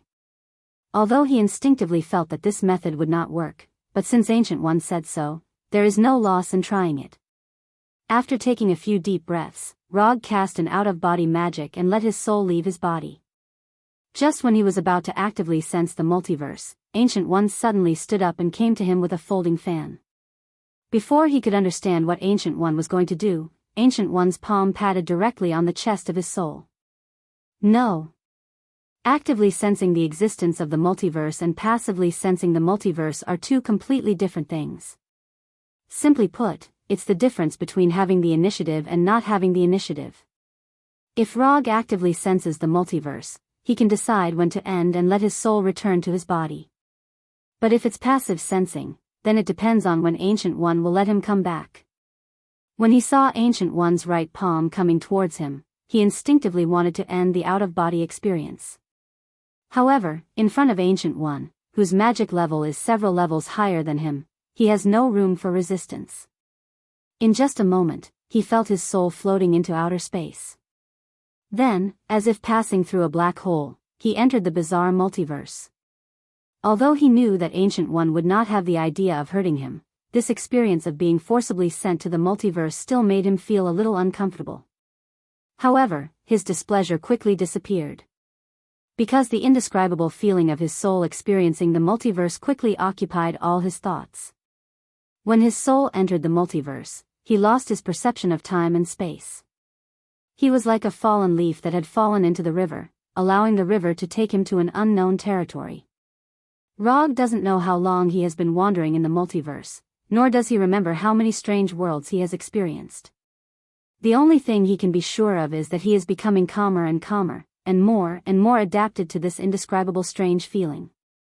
When his soul was finally pulled back to his own body, he found that he was not in the hall, but in the room where he had lived. At this time, he was lying on the wooden bed that was many times older than him. Beside the bed was Strange, who was wearing a hovering cloak. How long have I been gone? Judging from the room he is currently in, his soul should have been wandering outside for a long time. But for how long, he can't be sure. 10 years. Strange glanced at Rog and said calmly. 10 years? Rog looked at Strange as if looking at an idiot. Although he doesn't know how long he has been in the multiverse, it is definitely not 10 years. Not to mention anything else, his body has long ceased to exist after 10 years of not eating or drinking. Your joking level needs to be improved. After rolling his eyes at Strange, Rog stood up and moved some stiff body. Then, he took out his mobile phone and took a look. What 10 years, it's only been 7 days. Sensei said that you can go back after you wake up. The problem you encountered should have been solved. If it hasn't been solved, come again. Strange stood up and relayed Ancient One's words. Thanks Sensei for me. After summoning the silver surfboard floating in the corner of the room, Rog opened the portal back to Konoha Hidden Village. Then, he left Kamartaj with the surfboard. It has to be said that the way Ancient One helped him solve the weakening of humanity is a bit too simple and crude. Don't you feel that humanity has weakened? No problem, just go to the multiverse and experience your own insignificance. At that time, not to mention humanity, even the bestial nature can be completely stimulated. Although Ancient One's method is very crude, the effect is also very good. After seeing those strange multiverse, Rog doesn't have any thoughts now. He just wants to be a good person, a person who can eat, sleep, and do what he likes. After returning to Konoha Hidden Village with the surfboard, Rog came to the top of the Hokage building and looked at the entire Konoha Hidden Village. This is my village, this is my planet, this is my... Thinking of this, Rog switched Sharingan to be Byakugan and looked at Hinata, who was working hard in the laboratory. Very good, this kind of life is very good. If it weren't for the agreement with Thanos and the fact that he couldn't find Thanos now, Rog would have directly cancelled the ultimate battle. In fact, there is nothing to fight about. It's not like Thanos didn't lose to him. Winning once is a win, winning twice is also a win. Although that time Thanos lost its last resistance because of the backlash from the power gem, it was because of the backlash from the power gem. But even if there was no backlash from the power gem, the one who lost in the end must be Thanos. As for Thanos wanting to destroy half of the life in the universe, this is also easy to solve. Just give Thanos a few books on the sustainable development of Sonya family and family planning. There are many ways to solve the problem of too many people resulting in insufficient resources. Why do you have to use the most crude and ineffective one? With the reproduction rate of human beings and other intelligent creatures, eliminating half of the life in the universe at once is not a solution to the problem at all, it's just pushing the time of the problem back. After despising Thanos' approach, Rog and the Flying Thunder God came to Hinata's laboratory. At this time, Hinata was still developing the Sharingan ninjutsu. Her beautiful long black hair was tied into a simple ponytail, and although the white coat on her body covered the curves of her body, it still revealed a charming back. Looking at Hinata, who put almost all her energy into the research, Rog came to her side and grabbed her right hand. Don't study it, give yourself a vacation. After that, Rog didn't wait for Hinata to answer, and the Flying Thunder God took Hinata back to the Hokage's residence. What do you want to eat tonight, Chinese, French, or Italian? While talking, Rog picked up the kitchen apron and skillfully put it on. Chinese food. Okay, Miss Hinata, the Chinese food you want will be delivered to you right away. Opening the refrigerator and taking a look, Rog began to make the only home-cooked dishes he knew. Hinata, on the other hand, sat at the dining table and looked at his back with a gentle face. Early the next morning, Hinata wanted to return to the laboratory to continue the experiment, but before she could get up, she was pulled back to bed by Rog. "You're on vacation now, so you don't have to go to the laboratory." After being sent to the multiverse by Ancient One for a week, Rog's mentality changed a lot. Whether it's strength or power, it's not the most important thing. What's important is the person he wants to protect. As for the rest, he doesn't care. "Isn't there a decisive battle between you and Thanos?" Hinata leaned on Rog's shoulder and asked softly. "Don't worry about him, even if it's me now, I can still beat him down. It doesn't matter if I have those ninjutsu or not. If he really becomes stronger than me, then I'll stand him up and let him fight with Ancient One." Chapter 652. After listening to Rog's explanation, Hinata stretched out her right index finger and drew circles on his chest. Then, she said lightly, "Well, it's up to you." More than an hour later, Hinata got up, left the Hokage's mansion, and went to the Hokage building. Although she didn't have to study ninjutsu for the time being, unlike Rog, who was used to being lazy, Hinata was a very responsible person. So, she began to deal with the affairs of Konoha's hidden village. Rog didn't say anything about Hinata's decision. The reason why he can be a hands-off boss is because he has Hinata's silent support behind him. Otherwise, he wouldn't be as relaxed as he is now. Every successful man has a woman who silently works for him. Hinata proved this with practical actions. When Hinata went to the Hokage building to deal with the affairs of the village, Rog also left the mansion and began to stroll in the village. Although he said that he was strolling, he was actually going to find the Punisher. Konoha's headquarters in the Washington area is now just an external facade. In addition to letting others know that Konoha hasn't completely left the Earth, no one lives there. Most of the people have moved to Konoha's hidden village. To be precise, they have settled in Konoha's hidden village. After all, compared with the Earth, Konoha's hidden village is far superior to the Earth in terms of natural environment and technology. Rog first went to the Punisher's house. The result was no surprise. His first summoned beast and subordinate were now performing official duties outside. Not only was the Punisher not at home, but even the Red Tank and the Abomination were also not at home. Except for him, it seems that everyone is busy building Konoha's hidden village. Even Walter now has a job of his own. Konoha's chief psychological counselor. This is Walter's current position. After walking around the inner city for most of the time, Rog finally found a guy who also has nothing to do. Blackie. His previous weapon, Blackie, is now as idle as him. Strictly speaking, it's not particularly idle. He doesn't know whether it's because of his influence or Blackie's own preferences. Now, Blackie likes to taste food and play games. A born fighting race has now become an otaku. If he hadn't seen it with his own eyes, Rog himself wouldn't have believed it. What surprised him even more was that the number of games in Xiao Hei's house was even more than his personal collection. Because of interstellar trade, both the Kree Empire and Xander have trade caravans from Konoha. These caravans not only brought back a lot of specialties from the Kree Empire and Xander, but they also brought back a lot of technological products. For example, Xiao Hei was currently using the latest gaming helmet from the Kree Empire. Rog looked at Little Black's console model and helplessly discovered that the Kree gaming helmet he was currently using was actually 2 generations behind. Rog, your gaming skills aren't good enough. With your standard, you won't even make it into the top 1,000 in the entire server. In a multiplayer game similar to PUBG, Rog and Xiao Hei formed a 2-person team. Then, he was crushed.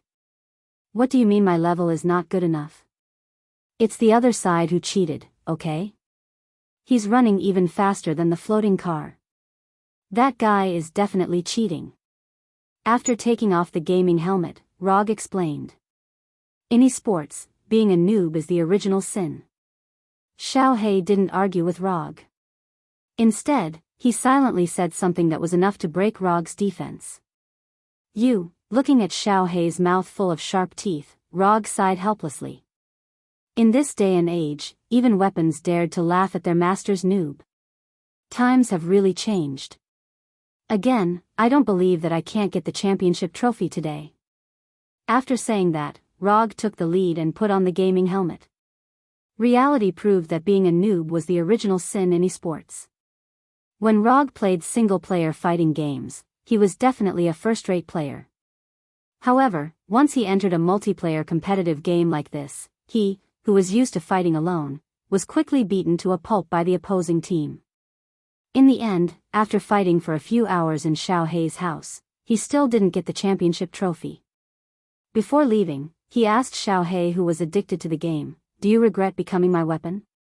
He thought Xiao Hei would give him a touching answer. As a result, Xiao Hei didn't say anything and threw the gaming helmet he just used to him. "Don't think about this nonsense all day, practice more when you have time. If you can't find a suitable weapon in a fight, you can come to me at any time." After that, Xiao Hei put on the gaming helmet again and started a new game.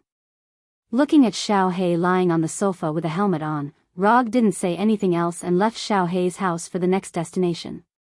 Punisher, Abomination, Red Tank, Dr. Connors, Daisy, Moonstone, Quicksilver, Walter, except for Venom, who still stayed with Eddie on Earth, Rog spent the afternoon visiting each of them. Although they all had their own jobs now, he had a reasonable reason that no one could find a problem with. The fourth Hokage inspected the various jobs in the village. After enjoying a dinner made by Walter at his house, Rog returned to the Hokage's mansion. He spent a day specifically to understand the current lives of others. After confirming that everyone was doing well, he felt a lot more at ease. At least, he didn't let these people who followed him have a bad life. In the following days, he began the boring life of cultivation again. To be precise, it can't be said to be cultivation. It should be to thoroughly adapt to his body after being strengthened by the chakra fruit. While adapting to his body, he also digested Njord's God King's authority. He didn't accept Njord's authority in the ocean and storm domain, but used the energy in it to temper his body little by little. At the same time, he began to learn how to control universal energy. If he wants to go further in the Divine Father level, universal energy is a hurdle that can't be bypassed. Only by learning how to control these universal energy can it be possible to break through the limits of the Divine Father level and advance to a higher level. The system can't provide him with any help in this regard. However, the Silver Surfboard makes up for his shortcomings in this regard. To some extent, the Silver Surfboard is a solidified and self-charging universal energy entity. By studying the Silver Surfboard, he can find a way to control and use universal energy. However, this obviously isn't an easy thing to do. When he began to study universal energy, Hinata also resumed her research on the Sharingan ninjutsu. Although Hinata didn't put all her energy into research, she didn't stop the relevant research either. Time passed little by little, and unknowingly, 3 months have passed. In these 3 months, Rog thoroughly adapted to his strengthened body and learned a way to use universal energy from the Silver Surfboard. In order to understand more about universal energy that can't be classified by attributes and properties, he also went to Asgard and stayed in Asgard's royal library for more than half a month. As a long-established universal civilization, Asgard's research on universal energy is not in the minority. It's just that because of tradition and his physique, Asgard didn't study universal energy as a main force. Compared to the energy of the universe, Asgard's research was mostly about the divine power. But even so, Asgard's information has helped Rog a lot. Coupled with the copy of the book collection that he had obtained from the Vanir gods, it only took him 3 months to upgrade himself from a novice in the field of cosmic energy to a slightly knowledgeable researcher. However, research is research, the specific application is obviously not so simple. After 3 months of trial and error, he had only grasped some of the basic methods of using it. For example, relying only on his physical body to survive in outer space, and using universal energy to restore his physical strength and energy, etc. In addition to him, in the past 3 months, Hinata's research has also gained a lot. Although the number is not a lot, Hinata has successfully developed 3 Sharingan ninjutsu, 80 God's Airstrike, Expanding Truth-Seeking Ball, and Killing the Grey Bone. As for Infinite Tsukuyomi, Heaven's Defense, and Yomiuri, she hasn't been able to study them yet, but she has a general idea. It has to be said that Hinata's talent in ninjutsu research and development is really amazing. When she put the complete information of the 80 Gods airstrike, expanding truth-seeking ball, and killing Grey Bones in front of Roger, Roger once again doubted who was the real transmigrator. Compared with Hinata, he, the real transmigrator, is not an ordinary scum. Although he was a little surprised that Hinata actually developed these 3 ninjutsu, he still happily accepted the information and devoted himself to cultivation. No one will dislike their own strength. This is the same as no one on earth will dislike their own money. Saying that I have no interest in money is just a matter of listening to it. If anyone really believes it, then there is a real problem with their IQ. Rog, who originally planned to give himself a small vacation, began to cultivate again. But this time, he didn't cultivate universal energy or his body, but the 3 ninjutsu that require Sharingan. 1 week later. For Konoha's hidden village, this day is no different from the past. But just after noon, Konoha's security team received a very flamboyant invasion signal. In the outer space of Tatooine, a very famous giant spaceship appeared. Behind this giant spaceship, there is a fleet that is enough to start a planetary war. Temple number 2. At this time, the giant spaceship that came to the outer space of Tatooine was the flagship of Thanos' Tyrant, Temple number 2. Rog, who was practicing ninjutsu in the training room, received a report from number 2. However, he didn't immediately go to the Hokage's office, but returned to the mansion to take a bath. Then, he changed into clean clothes and put on the Haori of the 4th Hokage, and the Flying Thunder God came to the Hokage's office. When he came to the office, the Punishers and others who hold important positions in Konoha were already there, silently waiting for his arrival. Rog glanced at the Punishers, motioned them to sit down, and then said to number 2, "Number 2, tell me the current situation." Temple number 2 is approaching the planet at full speed, and is expected to arrive in 10 minutes. It has been confirmed that it is Thanos Tyrant's Temple number 2, and the fleet behind it is Thanos Tyrant's Vanguard Guard Corps. The other party is maintaining silence and has not responded to any messages. Number 2 quickly reported the current situation, and projected the fleet behind number 2 Temple. Regarding the sudden arrival of Temple number 2, the Punishers and others were not surprised. Although not many people knew about the battle between Rog and Thanos Tyrant on Titan, the battle between him and Thanos Tyrant on planet Haza of the Kari Empire was actively publicized by the Kari Empire. Now, the entire universe was spreading rumors that he was not on good terms with Thanos Tyrant. The content of the rumors mainly focused on 2 aspects. The first was that he stole Thanos Tyrant's power gem. The second was that he stole Thanos Tyrant's daughter, Gamora. Yes, that's right, except for the Punishers, Gila, Supreme Wisdom, and a few other people who knew about it, the entire universe thought that he stole Gamora. In fact, after sending Gamora to Titan Star, he had never seen her again. Not to mention Gamora, he had not even seen the Milky Way awkward dance troupe for a long time. Of course, he didn't specifically explain anything. What other people like to think is their business, and he can't control other people's thoughts. And from the general gossip mentality, people are more willing to believe that he stole Gamora. Even if this thing seems a bit unreasonable, it doesn't affect the spread of this message. What do you think? Looking at Temple number 2 projected by number 2, Rog said to the Punishers and others. Judging from the current situation, it does look like Thanos Tyrant is leading a fleet to attack Konoha. But Rog feels that things are not that simple. Although Thanos Tyrant is not a good person, he is a very trustworthy person. There are still more than 2 months before their agreed date of the decisive battle. Even if Thanos Tyrant really wants to attack Konoha, now is not the time. There is only one situation that will make Thanos Tyrant make this decision. That is, he thinks that Rog is dead. Only in this way will he be able to lead the fleet to attack Konoha before the agreed time is up, and before the battle with Rog is over, the outcome will be decided. The other party is coming with bad intentions. I suggest that we fight Thanos Tyrant's fleet in outer space to avoid damage to the village as much as possible. After more than 10 seconds of silence, the Punishers took the lead and said. His suggestion was approved by Abomination, Red Tank, and others. I don't think the other party is going to attack Konoha. If they really want to attack Konoha, they won't just fly at this speed.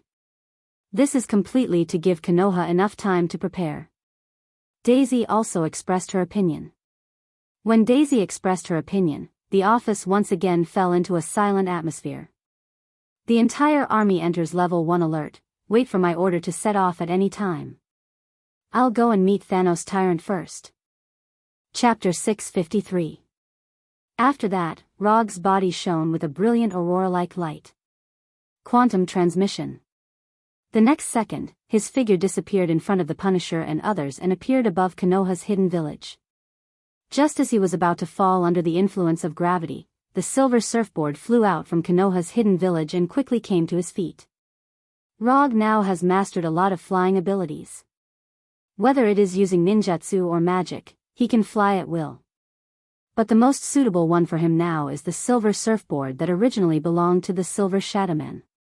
The silver surfboard can take the Silver Shadow Man across the universe. Whether it is speed or reliability, there is no need to worry. Rog, standing on the silver surfboard, drew an arc in the air and flew toward the Temple 2 in outer space. After entering the atmosphere, a golden chakra emerged from his body. Although he can now use cosmic energy to cross the universe, the visual effects are still necessary. That's right, the golden chakra released by him now is purely to add some visual effects to himself.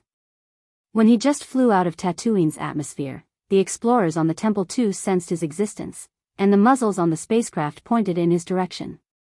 But until he reached the second temple, these cannons didn't fire a single cannonball or energy beam. Looking at the hill-like Temple 2 in front of him, Rog did not speak. His current body can directly adapt to the vacuum environment and cosmic radiation, but this does not mean that he can transmit his voice in the airless space. Thanos, I'm coming. In the end, he chose to use magic to solve this problem. He directly transmitted his words to the mind of every creature in the Temple 2 through spiritual magic. Not long after he finished speaking, the Temple 2 opened the entrance passage under the hull. When the Temple 2 took the initiative to open the passage, Rog did not hesitate and flew directly into the passage. A few minutes later, he came to the main control room of the Temple 2 on the silver surfboard. General Deathblade, Nebula, Ebony Throat, Supergiant, Black Dwarf, Thanos Overlord's 5 strongest underlings, the 5 Black Radiant Generals, were all in the main control room. In addition to the Dark 5 generals, he also saw another adopted daughter of Thanos, Gamera's sister, Nebula. Where is Thanos?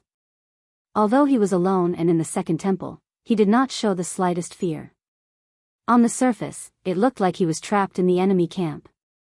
But in reality, even if the 5 generals of Black Radiance, Nebula, and the others worked together, they were still no match for him. Master is waiting for you on Titan Star. Ebony Throat, who had the ability to teleport objects and acted as the brains of the 5 generals of Black Radiance, stepped forward and spoke in a neither servile nor overbearing manner. Was it your idea to lead the army to Tatooine, or was it Thanos' idea? Rog asked coldly as he looked at the Ebony Throat in front of him, which did not conform to the aesthetic standards of the people on Earth at all. The army was pressing down on the border, and they were still maintaining a state of silence. No matter who saw it, this was a blatant provocation of force. It's Master's will. Ebony Throat continued. Explain it, or I don't mind having a warm-up battle before going to Titan Star. Only Rog dared to say such words at this time. Even Ronan, the controller, or Nova Supreme, in the second temple, did not dare to be so arrogant in front of the 5 generals of Black Radiance. Master said that if you win, the entire fleet will be yours, and we will also become your subordinates. If you lose, Master wants your Konoha hidden village. Ebony Throat said calmly, not caring about the fact that Thanos took them as a bet. Interesting, this is to add some stakes to the duel. Rog smiled and shook his head, then said to Ebony Throat and the others, I accept this bet. But you can't continue to move forward, otherwise, I will let Konoha's fleet destroy you directly. In addition, I will give you a small suggestion.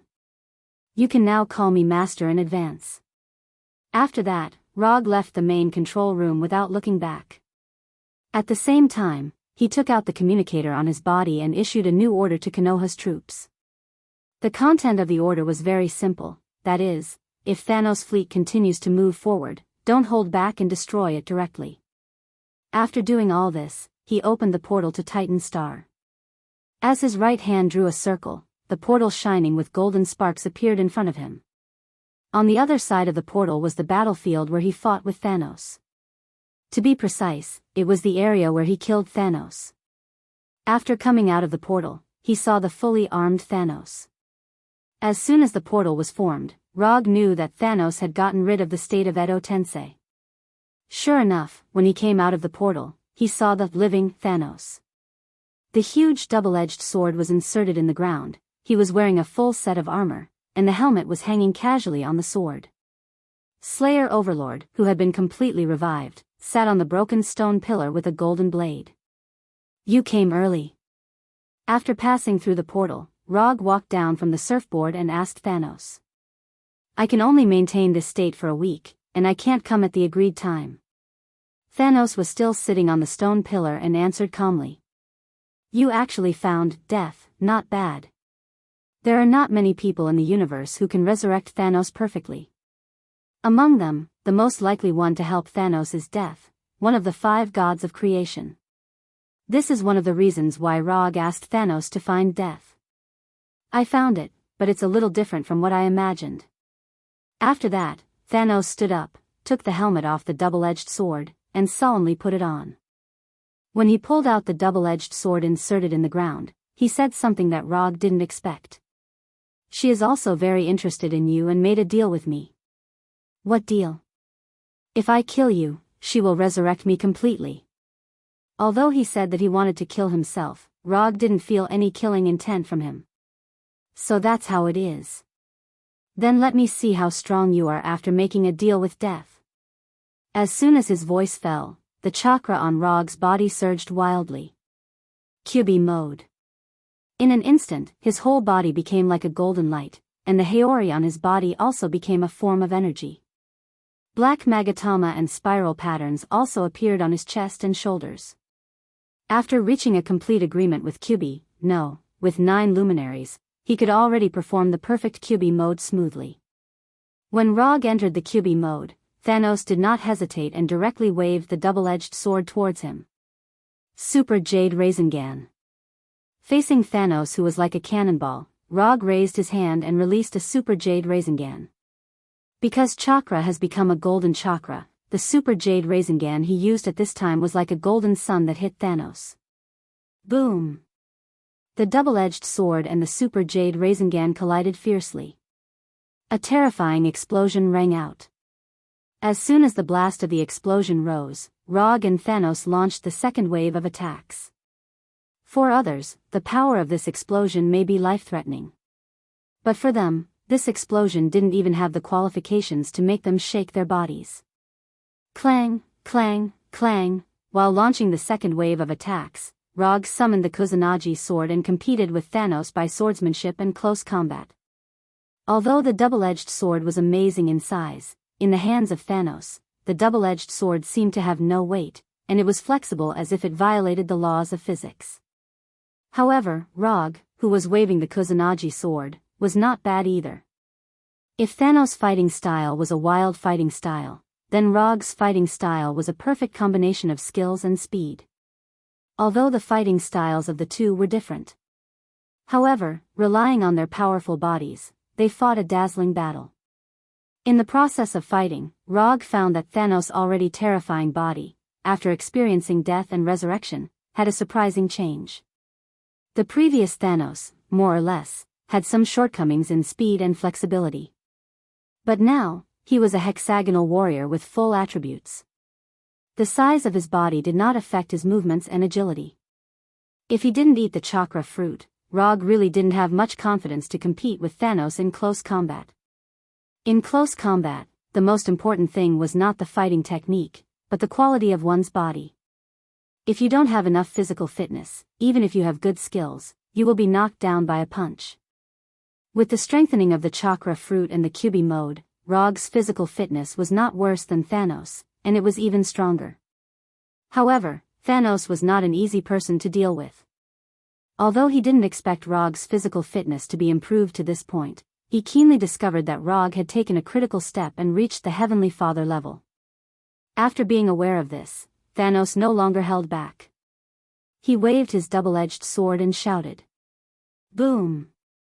Under Thanos' powerful slash, Rog was forced to take a few steps back. Then, he found that Thanos was different. Heavenly Father level. Thanos actually entered the Heavenly Father level. When they fought just now, he was very sure that Thanos was not a Heavenly Father level. But now, Thanos showed an unquestionable Heavenly Father level aura. Breakthrough in battle? No, this is impossible. Although in some novels, there is no lack of cases of breakthrough in battle. But this kind of thing, in reality, is basically unlikely to happen. Promotion from one level to another is not as simple as eating and drinking.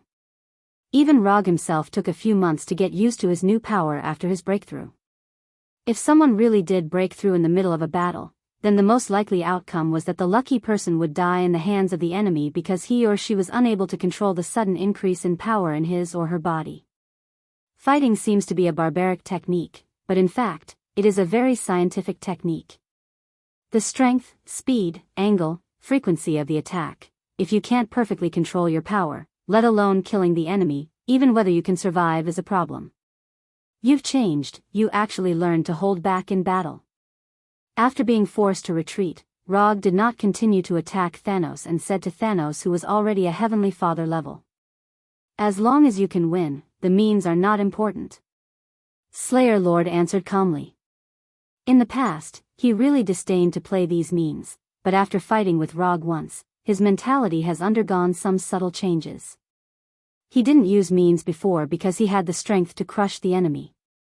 But now it's different, Rog is not an existence that can be crushed by him.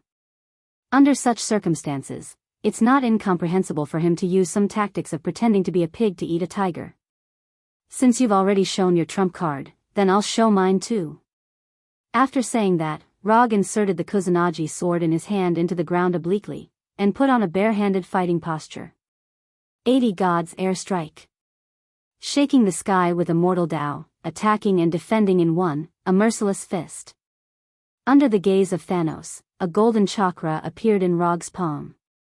In the next second, countless fists formed by the ultimate chakra emerged in an instant, and attacked Thanos like a meteor shower. Boom! Boom!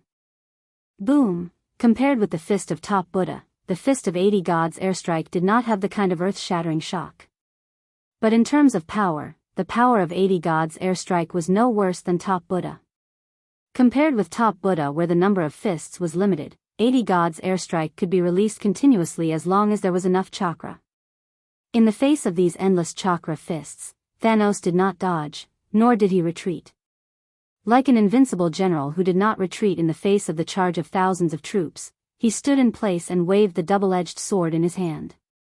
He wanted to resist Rog's 80 Gods Airstrike. After the last battle, Thanos had determined that his energy attack was far inferior to Rog. In that case, he would use his best method to fight against Rog. 80 Gods Airstrike continued to attack Thanos. Thanos also fought with the double-edged sword in his hand, trying his best to resist the 80 Gods Airstrike. Although the power of 80 Gods Airstrike was earth-shattering, Thanos at this time was still a Heavenly Father level. Although the resistance was a bit difficult, Thanos finally blocked all the chakra fists. As the price, the double-edged sword in his hand and the armor on his body were completely shattered by the 80 Gods Airstrike.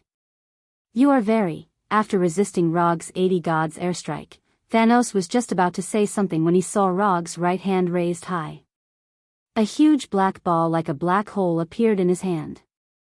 Inflated truth-seeking jade. Rog was not interested in explaining to Thanos what the inflated truth-seeking jade was. After this huge truth-seeking jade was formed, he did not hesitate. His legs suddenly exerted force and directly attacked Thanos. It could obliterate all properties, turn the world into nothingness, and it was also the starting point of a new space. The inflated truth-seeking jade could devour all types of energy and hide the power to turn the world into nothingness. In terms of power, the inflated truth-seeking jade was his strongest single-target attack skill. Even the Bijadama launched by the complete tailed beast form could not be compared with the inflated truth-seeking jade. Rog did not intend to let the decisive battle become a protracted battle.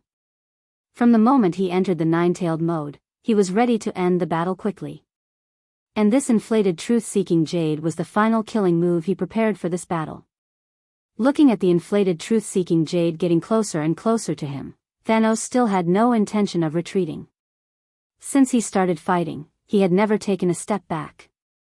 Not in the past, and not now either. When the inflated truth-seeking jade came in front of him, Thanos clenched his right fist and threw the strongest punch in his life. Boom! When everything returned to calm, Rog removed the nine-tailed mode and came to the huge pit that seemed to go straight to hell. He won, and there was no suspense. Although Thanos threw the strongest punch at the last moment, in front of the inflated truth-seeking jade, the outcome would not change. After standing in front of this huge pit and staring at it for a few minutes, he opened the portal back to Konoha's hidden village. Although Thanos died under the inflated truth-seeking jade, he didn't know why, but he always had a hunch that he would see this guy with the title of Crazy Titan in the future. Forget it, don't think about it. Let's talk about the future later. After summoning back the silver surfboard that only played the role of transportation, he looked back at the Titan star that was gradually dying. Then, without looking back, he walked into the portal and returned to Konoha's hidden village.